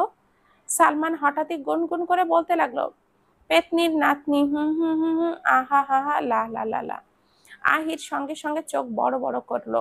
সালমান সালমান একদম নির্দোষ মুখ করে বলল, কি? আমি তো গান গাইছি, এটা একটা বাংলা গান। ইরিনা, তোকে ভালোই লাগছে। গাড়ি চলছে, আহির চুপচাপ চালাচ্ছে, তবে মাঝে মধ্যে ইরিনা আহিরকে ডাকছে, তাকে কিছু দেখাচ্ছে আর প্রশ্ন করছে। পেছনে নোহা আর সালমান তাদের নিজেদের আলাপ করছেন, আর আহির মাঝে মাঝে গাড়ির সামনের গ্লাসে দৃষ্টি ফেলে নোহার দিকে তাকাচ্ছে। সালমান হঠাৎই বলল, ভাবি, আপনি জানেন ইতালিতে মেয়ের অভাব নেই, কিন্তু আপনার মতো মেয়ে আমি একটাও দেখিনি। আপনি সত্যিই অনেক সুন্দরী। আমি যখন প্রথম আপনাকে দেখেছিলাম, তখন তো পুরাই এই আহির ক্রাশের বাংলা যেন হয়ে গেছি একেবারে। আহির তৎক্ষণাৎই গলায় একরাশ বিরক্তি নিয়ে বলল, তোর মাথা, তুই একটু চুপ করবি? আমার মাথা ব্যথা করছে, তোকে গাড়ি থেকে নামিয়ে দেব। ইরিনা আহিরের মাথায় হাত দিয়ে মৃদু কণ্ঠে বলল, কোথায় ব্যথা করছে আহির? তুই তো ব্যান্ডেজও ও এখনো তুলিসনি, ঔষধ ঠিকঠাক খাচ্ছিস? সালমান আবারও বলল, আমি তো সত্যি কথাই বলছি, তুই রাগ করছিস কেন? ভাবি, আপনার চুলে এটা কি লেগে আছে? কথা বলার সাথে সাথেই সালমান নুহার চুলে হাত দিতে যাবে, ঠিক তখনই আহির হঠাৎ গাড়ির ব্রেক টানলো। ইরিনা আতঙ্কিত হয়ে বলল, আহির, কি হয়েছে? আহির গম্ভীর স্বরে বলল, সালমান, সামনে আয়, ড্রাইভ কর, আমার মাথা ব্যথা করছে। আহির গাড়ি থেকে নেমে পেছনের সিটের দরজা খুলে সালমানকে বলল, কি হলো, বের হতে বললাম তো। সালমান বের হতে হতে আহিরের কানে কানে বলল, নাটক ভালোই শিখেছিস ভাই। আহির নোহার পাশে বসে একটা নিঃশ্বাস নিয়ে বলল, কি হলো, গাড়ি চালা, বসে আছিস কেন? সালমান শান্তভাবে বলল, তোর বেশি শরীর খারাপ লাগলে ইরিনার সাথে হাসপাতালে চলে যা। ভাবি আর আমি এখান থেকে একটা গাড়ি ধরে চলে যাচ্ছি। তার দরকার নেই। সালমান হাসতে হাসতে বলল, তাহলে ঠিক আছে। একটা শাড়ির দোকানের এক পাশে ঈশান, সালমান, আহির দাঁড়িয়েছিল। হঠাৎ করে ইমরান আর শিফার সাথে দেখা হয়ে গেল। ইমরান এসে আহিরের সাথে কিছুক্ষণ কথা বলে চলে গেল। সেই দিকে তাকিয়ে সালমান হাসতে হাসতে বলল, ঈশান, তুই জানিস ওটা আহিরের এক্স গার্লফ্রেন্ড ছিল। আহিরের যাওয়ার পর ওর বন্ধুকে বিয়ে করে এক বাচ্চার মা হয়ে গেছে। আহির বেচারা বাড়ি ফিরে কত বড় সারপ্রাইজ পেল। সালমান আরো জোরে জোরে হাসতে লাগলো। ঈশান মুচকি হেসে বলল, আজকে আহির ভাই শেষ, আর আহিরের ভাইয়ের হাতে তুই শেষ জানবি। সালমান পেছন থেকে ফিরে দেখলো নোহা পেছনেই দাঁড়িয়ে আছে। নোহা বলল, আহির, ক্রেডিট কার্ডটা দিন। আন্টি বললেন এখানকার কেনাকাটা শেষ। আহির কার্ডটা এগিয়ে দিতেই নোহা তা নিয়ে চলে গেল। আহির সোজা হয়ে দাঁড়িয়ে সালমানকে বলল, আজকে তুই সব সীমা ছাড়িয়ে যাচ্ছিস। সালমান হেসে বলে, কি আবল তাবল কথা বলছিস? আমি কোনো সীমাকে ধরিনি। আমি একদম লয়াল। ধরা ছাড়া কাজ আমি বাদ দিয়েছি। আর বলেই সালমান চলে যেতে যেতে বলল, এখানের কাজ শেষ, চল আহির। তোর মতো বন্ধু থাকলে শত্রুর কি দরকার? তোকে হাতে পাই, তারপর দেখব ধরা আর ছাড়া কাকে বলে। দুপুরের থেকে মুষলধারে বৃষ্টি হচ্ছে, সাথে হালকা ঝড়ও। বৃষ্টির প্রবল প্রভাব এতটাই যে দিনের বেলাতেও চারপাশের গুমট অন্ধকার ছড়িয়ে পড়েছে। পুরো পরিবেশ যেন এক অদ্ভুত নীরবতা, এক অন্যরকম অনুভূতির সৃষ্টি করছে। সবাই মিলে বসার ঘরে আড্ডায় মগ্ন। বিয়েতে কাকে নিমন্ত্রণ করা হবে, কার্ড কেমন হবে, এইসব নিয়ে ব্যস্ত আলোচনা চলছে। কিন্তু নোহা সেখানে নেই। তাই আরিফা বেগম নিশিকে পাঠিয়েছিলেন নোহাকে ডাকতে। কিন্তু সময় পর নিশি চিন্তিত মুখে ফিরে এসে বলল, আপু বাড়ির কোথাও নেই। নেই মানে? হয়তো দাদির ঘরে আছে। না চাচি আম্মা, আমি দাদুমণির ঘর থেকেই এসেছি। উনি একটু পর নামাজ পড়ে চলে আসবেন। কিন্তু আমার মনে হচ্ছে আপু বাহিরে কোথাও গেছে। মার্কেট থেকে ফিরে আসার পর আমি দেখলাম শেরুর খোঁজ করছিল। মনে হয় ওকে খুঁজতেই চলে গেছে। তোমার তোমরা থাকো, আমি দেখে আসছি উনি কোথায়। বলেই আহির হাতে একটি ছাতা নিয়ে বাগানের দিকে এগিয়ে গেল। সে একদম বাগানের পেছনের কোণে চলে গেল, যেখানে মাটির ওপর কাদা জমে আছে। আর বৃষ্টির সোতায় প্রাকৃতিক পৃথিবী যেন এক নিজের অবিচ্ছেদ্য রূপে আবির্ভূত হয়েছে। আর সেখানেই নোহাকে দেখতে পেল, কাদাযুক্ত মাটিতে বসে, পুরো শরীর ভিজে গেছে। সে যেন এক অন্য পৃথিবী থেকে বিচ্ছিন্ন হয়ে এখানে পড়েছে। আহির থমকে গিয়ে দাঁড়িয়ে ছাতাটি বন্ধ করে নিঃশব্দে নোহার দিকে এগিয়ে গেল। বৃষ্টি এখনো পড়ছে। নোহা, কি হয়েছে? আহিরের কণ্ঠে এক অদ্ভুত শঙ্কা, এক অজানা অনুভূতির মূর্ছনা ছিল। তবে নোহার উত্তর আসার আগেই তার চোখে পড়ল নোহার এক পাশে পড়ে আছে মৃত বিড়ালটি। ধীরে ধীরে এক অনলম্বর অনুভূতির ঢের তার হৃদয়ে উঠে এলো। উত্তরের আর প্রয়োজন ছিল না। আহির নোহার সামনে বসে তার কাঁধে কোমলভাবে হাত রেখে বলল, নোহা প্লিজ, বাড়িতে চলুন। বৃষ্টিতে আর ভিজবেন না। আমি বুঝতে পারছি। আপনি বুঝতে পারছেন না আহির। সকালের দিকে আমি তাকে খাবার দিয়েছি, কোলে নিয়েছি। আপনি জানেন না সে আমার কাছে কি ছিল। আমার সব প্রিয় জিনিসগুলো এভাবেই। কথাগুলো বলতে গিয়ে নোহার গলা ধরে এলো। কোথা থেকে যেন এক অসহ্য যন্ত্রণা এসে গলা চেপে ধরেছে। তার সিক্ত চোখে ভেসে উঠল দুঃখের গভীর সাগর। এক নিঃশব্দ কান্না ভেসে আসলো। আহির তার মাথাটা নিজের বুকের সাথে ঠেকিয়ে শান্ত কণ্ঠে বলল, বললাম না, বলতে হবে না। আমি বুঝতে পারছি। সবসময় এত জেদ করো কেন? নুহা যেন নিজের অনুভূতিকে আরো মুহূর্তে সংবরণ করতে পারল না। হঠাৎ কান্নার একটি ঢেউ তাকে ভাসিয়ে নিয়ে গেল। আর অদৃশ্য এক শূন্যতায় ডুবে যেতে যেতে সে নিজে থেকেই আহিরের দেওয়া আশ্রয়কে আরো একটু গভীরভাবে আঁকড়ে ধরল।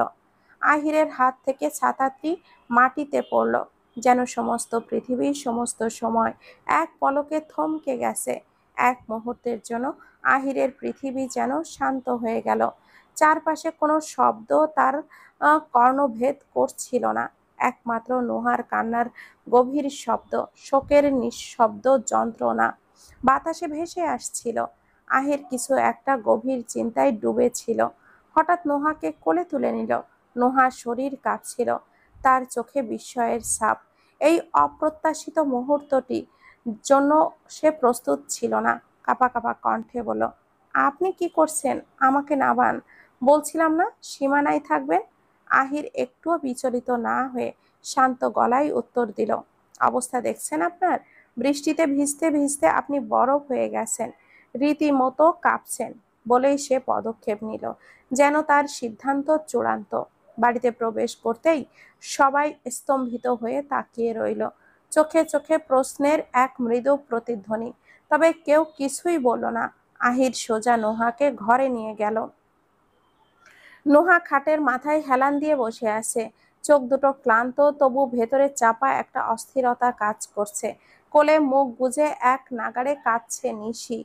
বাইরে থেকে যতই দৃঢ় মনে হোক না কেন, ভেতরে ভেতরে মেয়েটা যেন তুলতুলে তুলসী পাতা। খুব সামান্য কিছুতেই মন ভেঙে যায় তার। আজ কান্নার কারণটা শেরু, সেই ছোট্ট বিড়াল ছানাটা যাকে একদিন রাস্তার পাশে করুণ অবস্থায় কুড়িয়ে পেয়েছিল দুই বোন। নিশিই প্রথম দেখতে পায় ছোট্ট ছানাটার কাতর চোখে যেন দয়া ভিক্ষার আবেদন। নিশি কোলে তুলে নেয় সেই বিড়ালটাকে। নোহা প্রথমে বারণ করলেও নিশির চেহারার দিকে তাকাতেই নোহার মন গলে যায়। ও নিজেও তো পশু পাখি ভালোবাসে। অবশেষে দুজন মিলে বাড়িতে নিয়ে আসে বিড়ালটাকে। তারপর থেকে শেরু হয়ে ওঠে ওদের পরিবারের একটা অংশ। সকালবেলা ঘুম থেকে উঠে শেরুর সঙ্গে খুনসুটি, পড়তে বসলে পাশে এসে গুটিসুটি মেরে বসে থাকা, এসবেই কেটে যাচ্ছিল শেরুর জীবন। কিন্তু গত কয়েকদিন ধরে শেরু একটু অসুস্থ ছিল। নোহা ওর যত্ন একটুও কমতি রাখেনি। খাওয়ানো, ঔষধ খাওয়ানো, স্নান সব ঠিকঠাকই চলছিল। তবু আজ হঠাৎ এমন একটা ঘটনা ঘটবে সেটা কেউই কল্পনা করেনি। দরজায় হালকা টোকা পড়তে নিশি চমকে তাকালো। কে? বাইরে থেকে পরিচিত কণ্ঠ, আহির। আহিরকে দেখে নিশি বলে উঠে বসলো। খাট থেকে নামতে যাবে, ঠিক তখনই আহির বলল, নিশি, আজ তুমি এখানেই থাকতে পারো, আমি আমার ফোন নিতে এসেছিলাম। নিশি একটু অবাক হলো, কিছু বলেনি। আহির ফোনটা টেবিল থেকে তুলে নিল। বের হওয়ার আগে এক পলক নোহার দিকে তাকালো। নোহা তখনও চুপচাপ, নিশির মাথায় হাত রেখে বসে আছে, চোখে যেন ঘোলাটে বিষণ্ণতা। আহির আর কিছু না বলে ঘর থেকে বেরিয়ে গেল। রাতের গভীর নিস্তব্ধতা। হঠাৎ দরজায় ধূপধাপ শব্দে আহির আর সালমান ঘুম ভেঙে গেল। সালমান চোখ মেলতে না মেলতেই আধো ঘুমের ঘোরে বলল, কে? বাইরে থেকে পরিচিত কণ্ঠ, চাপা উৎকণ্ঠা মিশ্রিত। আমি নিশি। নিশি? নিশি ভূত? হ্যাঁ, আপনার ঘাড় মটকাতে এসেছি, দরজা খুলুন বজ্জাত লোক। আহির ইতিমধ্যে উঠে গেছে। দরজা খুলে দাঁড়াতেই নিশির মুখের উদ্বিগ্নতার ছাপ। কি হয়েছে নিশি? কোনো সমস্যা? নিশি ঘরের আলোয় আসতেই কাঁপা কাঁপা কণ্ঠে বলল, ও, আপুর অনেক জ্বর, আমি কি করব বুঝতে পারছিলাম না, তাই আপনার কাছে আসলাম। আহির আর কথা না বাড়িয়ে তৎক্ষণাৎই নিশির সাথে নোহার ঘরে গেল। আহির ঘরে ঢুকেই জিজ্ঞাসা করলো, তাপমাত্রা কত মেপে দেখেছো? হ্যাঁ, আমি চেক করেছি, তাপমাত্রা প্রায় 103 ছুঁই ছুঁই। আহির তৎপর হাতে একটা রুমাল পানিতে ভিজিয়ে এনে নোহার কপালে রাখলো। নিশি চুপচাপ বোনের মাথার কাছে বসে থাকলো। আহির ছোপায় বসে ওদের দেখছে। সময় কেটে যাচ্ছে। নিশির চোখে ক্লান্তির ছাপ। আহির বুঝতে পারলো ওর অবস্থাটা। ধীর গলায় বলল, নিশি, তুমি একটু ঘুমিয়ে নাও, চিন্তা করো না, আমার উপরে ভরসা রাখো, আমি নোহার খেয়াল রাখবো। নিশি কিছুক্ষণ নির্বাক বসে থাকলো, ভাবনা ভারে যেন তার সমস্ত অস্তিত্ব থমকে গেছে। একসময় এই মানুষটিকে কতটা অপছন্দ করত সে, ঘৃণা, বিরক্তি, এইসব অনুভূতি ছিল সেই সময়ে।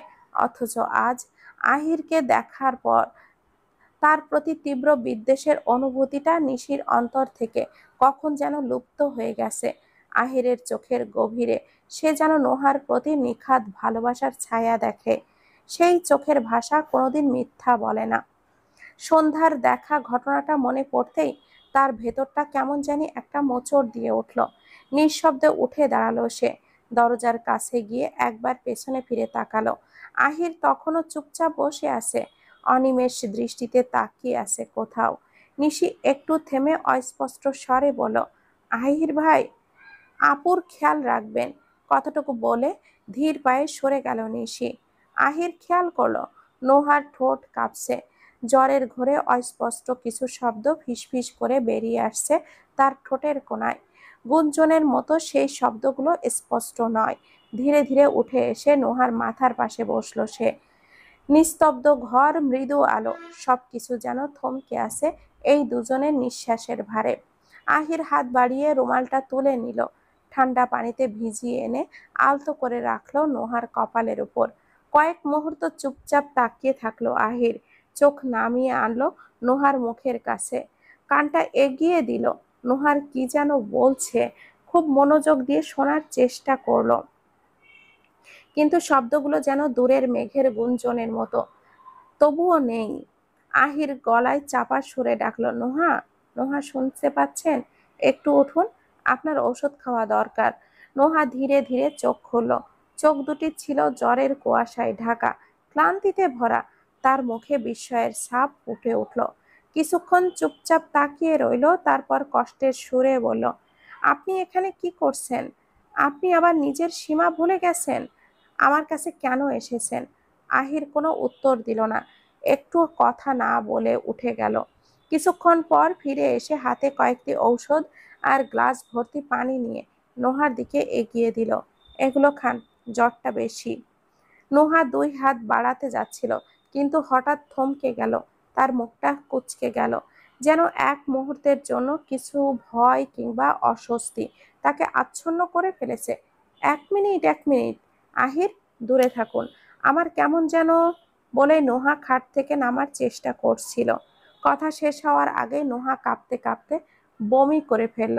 হঠাৎ এই পরিস্থিতিতে আহির সরে যেতে পারল না। বমির বেশিরভাগটা আহিরের টি শার্টে এসে লাগলো, কিন্তু তাতে কোনো রকম বিরক্তির চিহ্ন তার চোখে দেখা গেল না। বরং দ্রুত এগিয়ে এসে নোহাকে শক্ত করে ধরলো, যেন সে পড়ে না যায়। বাথরুমে চলুন, মুখটা ধুয়ে নিন। নোহা লজ্জায় মাথা নিচু করে বলল, আমি আপনাকে দূরে থাকতে বলেছিলাম, আই এম সরি, আমি আসলে। আহির তার কথা শেষ করতে দিল না। আমি বুঝতে পারছি, চলুন। সকালটা আজ যেন একেবারে অন্যরকম ছিল। নোহার ঘরের জানালা দিয়ে সূর্যের সোনালি আলো ধীরে ধীরে ভেতরে প্রবাহিত হচ্ছিল। আলো চিহ্নগুলো নোহার গায়ে এসে পড়তেই তার ঘুম কেটে গেল। শরীরটা এখনো ক্লান্ত, মাথাটা ভারী, কিন্তু জ্বরটা কিছুটা কমেছে, এটা সে অনুভব করলো। চোখ খুলতেই সবার আগে আহিরকে খুঁজতে শুরু করলো। দেখতে পেল আহির সোফায় বসে, এক হাতে মাথা ঠেকিয়ে ক্লান্ত চোখে ঘুমিয়ে পড়েছে। মনে হলো হয়তো রাতভর জেগেই ছিল। রাতের ঘটনার কথা মনে পড়তেই নোহার মুখটা যেন নিজের অজান্তেই নিচু হয়ে গেল। তার ভেতর এক অস্বস্তি, এক লজ্জা ঘুরপাক খেতে লাগলো।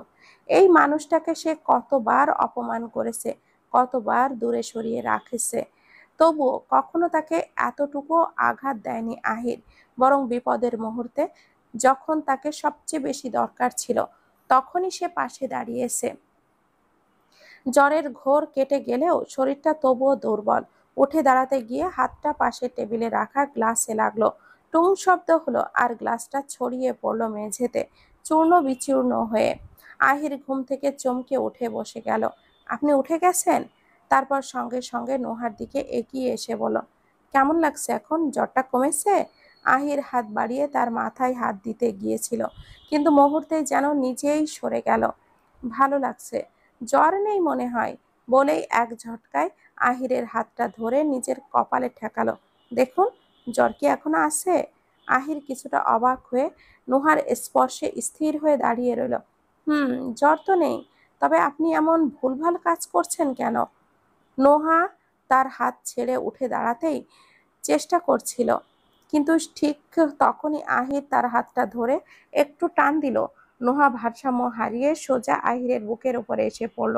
নোহা সোজা চোখ তুলে তাকালো আহিরের দিকে। কি করছেন আপনি? আপনি আবার নিজের সীমা? কথা শেষ হওয়ার আগেই আহির এক হাত আলতো করে তার মুখ চেপে ধরল। যদি আমি নিজের সীমায় থাকতাম, তবে আপনি ঠিক এই মুহূর্তে কাচের টুকরোগুলোর ওপরে দাঁড়িয়ে থাকতেন, সেটা কি ভালো হতো? নোহা এক মুহূর্তের জন্য নিশ্চুপ হয়ে গেল। বুকের ভেতর অদৃশ্য কোনো অনুভূতি ধুকপুক করে উঠল। সে কিছু না বলেই একটু দূরে সরে দাঁড়ালো, চোখ নামিয়ে বলল, আই এম সরি, আসলে আমি। আহির মৃদু হেসে বলল, এতবার সরি বলবেন না, নিচে চলুন, কিছু খেয়ে নিন। আহির যেতে গিয়ে থেমে গিয়ে বলল, আপনি চিন্তা করবেন না, আমাকে বিশ্বাস করতে পারেন। আমি আমার সীমা কখনোই ভুলব না, আর আপনাকে ভুলে যেতে জোরও করব না। বরং আপনাকে যত তাড়াতাড়ি সম্ভব মুক্তি দেওয়ার চেষ্টা করব। আহির আর কিছুই বলল না, সোজা চলে গেল। বাড়িটা আজ বেশ শোরগোলপূর্ণ। ঘরের কোনায় কোনায় ব্যস্ততার ছাপ। কাছের আত্মীয় স্বজন যারা দূরে ছিলেন তারা একে একে এসে জড়ো হচ্ছেন। উঠোনে সাজসজ্জার কাজ চলছে পুরোদমে। মিস্ত্রিদের হাত যেন আজ থেমে থাকার উপায় নেই। কেউ রঙের ব্রাশে নতুন প্রাণ আনছে, কেউ বা ফুলের মালা বাঁধছে। সব মিলিয়ে উৎসবের গন্ধ ছড়িয়ে পড়েছে। ঈশান উঠোনের এক কোণে দাঁড়িয়ে সবকিছু তদারকি করছে। মিস্ত্রিদের কখনো নির্দেশ দিচ্ছে, কখনো বা নিজের হাতে কিছুটা ঠিক করে নিচ্ছে। এমন সময় তার চোখ আটকালো ইরিনার দিকে। মেয়েটা একা একা বাগানের দিকে চলে যাচ্ছে। ঈশানের ভুরু কুঁচকে উঠল। কৌতূহল মিশ্রিত উদ্বেগ কাজ করলো মনে। কিছুক্ষণ দাঁড়িয়ে ভেবে চিন্তে সে আস্তে আস্তে ওর পিছু নিল। ইরিনা বাগানের একদম শেষ প্রান্তে গিয়ে দাঁড়ালো। সেখানে পুরানো একটা পুকুর। পুকুর পাড়ের বড় শিমুল গাছটা বাতাসে দুলছে। ইরিনা ধীরে বসে পড়ল পুকুরের ধারে, মাথা নিচু করে, যেন নিজের ভেতরেই ডুবে গেছে। ঈশান কিছুটা দূরে দাঁড়িয়েছিল। কিছু বুঝতে না পেরে সে ফিরে আসতে যাবে, ঠিক তখনই কান্নার মৃদু আওয়াজ এসে তার পা থামিয়ে দিল। সে থমকে দাঁড়ালো, ভালো করে কান পেতে শোনো। হ্যাঁ, ভুল শোনেনি, ইরিনা কাঁদছে। ঈশান কিছুক্ষণ দাঁড়িয়ে ভাবলো, তারপর ধীরে ধীরে এগিয়ে গিয়ে নরম কণ্ঠে বলল, ইরিনা, কিছু হয়েছে? আপনি কাঁদছেন কেন? ইরিনা চমকে উঠল, দ্রুত হাত দিয়ে চোখ মুছল, মুখ ফিরিয়ে নরম হাসি আনার চেষ্টা করলো, যদিও চোখের কোণায় বৃষ্টির মতো জমে থাকা জল ফাঁকি দিয়ে বেরিয়ে আসতে চাইছিল। না, কিছু না, আমি ঠিক আছি। ঈশান কিছুক্ষণ ইতস্তত করে বলল, যদি কোনো সমস্যা না থাকে আমাকে বলতে পারেন, আমি শুনছি। ইরিনা কিছুক্ষণ চুপ করে থাকলো, মাথা নিচু, পুকুরের স্থির জলের দিকে তাকিয়ে যেন নিজেকেই খুঁজছিল। তারপর হঠাৎ ঈশানের দিকে তাকিয়ে বলল, তুমি ঈশান, রাইট? ঈশান হালকা হেসে মাথা নেড়ে সম্মতি জানালো, হ্যাঁ। ইরিনা একটু থেমে আবারও বলল, আচ্ছা ঈশান, একটা কথা সত্যি করে বলো তো, আমার সম্পর্কে তোমার ধারণা কি? প্রশ্নটা শুনে ঈশান কিছুটা চমকে উঠল। এমন প্রশ্নের জন্য সে একদমই প্রস্তুত ছিল না। চোখে মুখে বিস্ময়ের ছাপ স্পষ্ট। হঠাৎ এমন প্রশ্ন করছেন কেন? আমাদের বাড়িতে কেউ কিছু বলেছে আপনাকে? ইরিনা মৃদু হাসল, না না, তা নয়। আমি জানতে চাইছি, তোমার কাছে কি মনে হয়? আমি কি সত্যি অসুন্দর, নাকি গায়ে পড়া, নাকি তার চেয়েও খারাপ কিছু? আসলে অনন্যা আর নিশি আমাকে নিয়ে কথা বলছিল। এতে ওদের কোনো দোষ নেই, যা দেখেছে সেটাই তো বলছে। ঈশান একটু ভেবে নিয়ে নরম গলায় বলল, সত্যি কথা বলতে আমি মনে করি কেউই অসুন্দর নয়। প্রত্যেককেই তার নিজের মতো করে সুন্দর। কেউ হয়তো কারোর চোখে অপূর্ব, আবার কারোর চোখে সাধারণ। সেটা নির্ভর করে দেখার দৃষ্টিভঙ্গির ওপর। আপনি যেমন তেমনই সুন্দর। পৃথিবীতে যেমন কেউ নিখুঁত নয়, তেমনি কেউ অসুন্দর নয়। তবে যদি আপনার কথা বলেন, একটা মেয়ে যেমন হলে তাকে সুন্দরী বলা হয়, আপনি তেমনই। সহজে বলতে গেলে আপনিও সুন্দরীদের মধ্যে একজন। জানো, আহিরকে যখন প্রথম দেখেছিলাম তখন আমার খুব সাধারণ লেগেছিল। চুপচাপ মন মারা একটা ছেলে, সবসময় যেন কিছু একটা ভাবতো, হয়তো পরিবারের কথা। আর আমি ছিলাম ঠিক ওর উল্টো, প্রাণবন্ত, হাসি খুশি, ঘুরে বেড়ানো আমার কাজ। আমরা কিভাবে যেন বন্ধু হয়ে গেলাম। আহির কখনো কারোর সঙ্গে খারাপ ব্যবহার করতো না। আমি তো কখনো কোনো মেয়ের সাথে তাকে খারাপ সম্পর্কে দেখিনি। বরং কোনো কারণে ও মেয়েকে এড়িয়ে চলতো, যেন সবসময় পড়াশোনায় মন দিত, আমাদের সবাইকে পড়তে বলতো। আমি ওইসব ফাঁকি দিয়ে বেড়াতে চাইতাম আর পড়তে বসতাম। ও বিপরীত টানেই হয়তো। আমি ওর প্রতি দুর্বল হয়ে পড়লাম। আমি আহিরকে অনেকবার বলেছি আমার অনুভূতির কথা, আমার ব্যবহারে বোঝানোর চেষ্টা করেছি। জানিও বিরক্ত হতো, যে কারোর হওয়ারই কথা, কিন্তু কখনো রোড হয়নি, কখনো সুযোগ নেইনি। ওর ব্যবহারে এই সততার জায়গায় আমাকে সবচেয়ে বেশি মুগ্ধ করেছিল। ঈশান নিবিষ্ট মনে শুনছিল। ইরনার কণ্ঠে এক অদ্ভুত আবেগের কম্পন। একদিন আহির আমাদের তার জীবনের সব কথা খুলে বলল। কেন সে ইতালি গিয়েছিল, কেন নিজের জীবনটা গুছিয়ে নিতে ছুটছিল। সবচেয়ে অবাক আমি তখন হলাম যখন শুনলাম বিয়ের প্রথম দিনই আহিরের স্ত্রী মানে নোহার মুখও দেখেনি, তবুও বলেছিল তাদের ডিভোর্স না হওয়া পর্যন্ত ও নোহার স্বামী। আর এই সম্পর্ক যতদিন থাকবে ততদিন ও আর কোনো সম্পর্কে জড়াবে না, কারণ সে এখনো বিবাহিত। তুমি বলো, যে পুরুষ বিয়ের প্রথম রাতেই পালিয়ে যেতে বাধ্য হয়েছিল, যার নিজের স্ত্রীর চেহারা মনেও নেই ঠিকভাবে, সে যদি শুধুমাত্র বিবাহিত এই পরিচয়েই ভার মাথায় নিয়ে নিজেকে এত কিছু থেকে দূরে সরিয়ে রাখে, এমন একজন পুরুষের প্রেমে কে পড়তে চাইবে না? জানো ঈশান, আমি ভেবেছিলাম আহির কোনো না কোনো দিন আমাকে মেনে নিবে, হয়তো সময়ের সঙ্গে ওর মন বদলাবে, কারণ ওর জীবনে নোহার কোনো অস্তিত্ব ছিল না। আর তাই আমি নিজেকে বদলাতে শুরু করেছিলাম, ওর মনের হওয়া মতো হওয়ার চেষ্টা করলাম, এখনো করছি। দেখো না, আমি তো তোমাদের মতো বাঙালি হওয়ার চেষ্টা করছি। আমি ওর পছন্দের মতো কথা বলি, ওর ভালো লাগা খারাপ লাগা বোঝার চেষ্টা করি, নিজের সবটুকু দিয়ে ওর কাছে পৌঁছাতে চেয়েছি। কিন্তু আমি এখন বুঝতে পারছি আমি ভুল করেছি। কথা বলতে বলতে তার গলা ধরে এলো। আমি আহিরের চোখে এখন নোহার জন্য ভালোবাসা দেখি। জানো, আগে কখনো দেখিনি সেই চোখে এত মায়া, এত আবেগ। আহিরের চোখে নোহার প্রতি মুগ্ধতা, ভালোবাসা আমাকে বারবার মনে করিয়ে দেয় আমি সেখানে নেই, আমি কোনোদিন ছিলাম না। আহিরকে খুশি দেখতে আমার ভালো লাগে, সত্যি বলছি। ও হাসলে মনে হয় পৃথিবীটা একটু সুন্দর হয়ে গেল। কিন্তু জানো ঈশান, আমার বুকের ভেতরটা কেন যেন হাহাকার করে। কেন এত কষ্ট হয়? কেন মনে হয় আমি কোথাও ফাঁকা পড়ে গেছি? ঈশান একটু থেমে ইরিনার মুখের দিকে তাকালো। তার চোখে অদ্ভুত একটা কষ্টের ছায়া। যে কথাগুলো বলতে যাচ্ছিল সেগুলো যেন ওজনদার হয়ে উঠল। দেখুন, আপনাকে সান্ত্বনা দেওয়ার মতো মুখস্থ কোনো কথা আমার জানা নেই। আর সত্যি বলতে এই মুহূর্তে সান্ত্বনা হয়তো যথেষ্ট নয়, কিন্তু একটা কথা বলবো মন থেকে, কেউ আপনাকে গ্রহণ করেনি মানে এই না যে আপনি অপূর্ণ বা অসুন্দর। কেউ আপনাকে চায়নি, লসটা কিন্তু আপনার নয়, লসটা তার, যে আপনার মতো ভালোবাসতে জানে। এতটা নিঃস্বার্থ, এতটা উদার একজন মানুষকে হারিয়ে ফেলল, তার বরং দুঃখ হওয়া উচিত। জীবন কখনো একজনের জন্য থেমে থাকে না, থাকবেও না। একজনকে না পেলেই সব শেষ, ব্যাপারটা এমন নয়। আর আমি শুধু এতটুকুই বলবো, নিজেকে সস্তা করে দেখবেন না কখনো। নিজেকে এমন কারোর জন্য তুলে রাখুন যে আপনাকে ভালোবাসবে, যে আপনার প্রতিটা ভালোবাসা মূল্য দিবে। দেখবেন জীবন তখনই সুন্দর হয়ে উঠবে। ঈশান এবার হেসে বলল, চলুন, অনেক কথা হলো, সন্ধ্যা নামতে তো আর বেশি দেরি নেই। একটু পরেই তো নাচ গানের রিহার্সাল শুরু হবে, আপনাকেও তো নাচতে হবে। প্রস্তুত তো আপনি? ইরিনার চোখ মুছল। একটু পর প্রাণ খোলা হাসি ফুটে উঠল মুখে। সত্যি বলতে, তোমার সঙ্গে কথা বলে মনে হচ্ছে অনেকটা হালকা হয়ে গেলাম। আর হ্যাঁ, তুমি আমায় তুমি করে বলতে পারো। ঈশান এক গাল হেসে বলল, ঠিক আছে ইরিনা, এবার তাহলে চলো চলো ইরিনা। সন্ধ্যা নামতে নামতে আকাশজুড়ে লালচে আভা মিশে গিয়ে কালচে নীল রঙে রূপ নিল। দূরের মাঠ প্রান্তর ধীরে ধীরে অন্ধকারে ঢেকে গেল। বাড়ির উঠোনে এখনো মৃদু আলোর ঝলকানি। গাছের পাতায় পাতায় সন্ধ্যার বাতাস খেলা করছে। বাড়ির ছাদ তখন সবার হাসি, আনন্দ, গানের সুর আর পায়ের ছন্দে মুখরতা।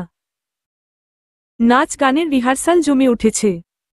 কে কোন গানে নাচবে সবকিছু ঠিকঠাক করে নিচ্ছে সবাই। কখনো হেসে ফেটে পড়ছে, কখনো তাল কাটলে কেউ ঠাট্টা করছে। নুহা এক কোনায় দাঁড়িয়ে দেখে, মাঝে মাঝে সাহায্য করছে। ঠিক তখনই পেছনে থেকে আরিফা বেগম এগিয়ে এসে নুহার কাঁধে হাত রাখলেন। নুহা, তুমি জানো আহির কোথায় গেছে? ছেলেটা সেই সকাল থেকে বের হয়ে এখনো ফিরল না।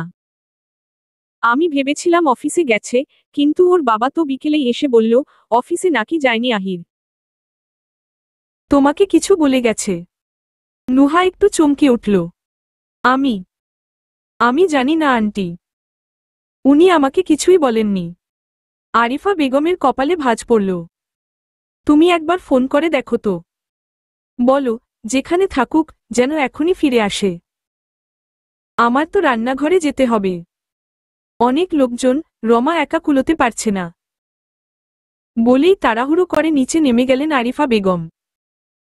কল করতে গিয়ে নুহার একটু ইতস্তত বোধ হল। নুহা ফোনটা কানে ধরে কিছুক্ষণ নিস্তব্ধ দাঁড়িয়ে রইল। ওপাশ থেকে আসা যান্ত্রিক কণ্ঠ জানিয়ে দিল, আপনার ডায়াল করা নম্বরটি বন্ধ রয়েছে। হাতটা ধীরে ধীরে নামিয়ে নিল সে। বুকের মধ্যে ধুকধুকানিটা স্পষ্ট হয়ে উঠল। মনে হল চারপাশের কোলাহল, হাসি, আনন্দ সব যেন ক্রমেই দূরে সরে যাচ্ছে।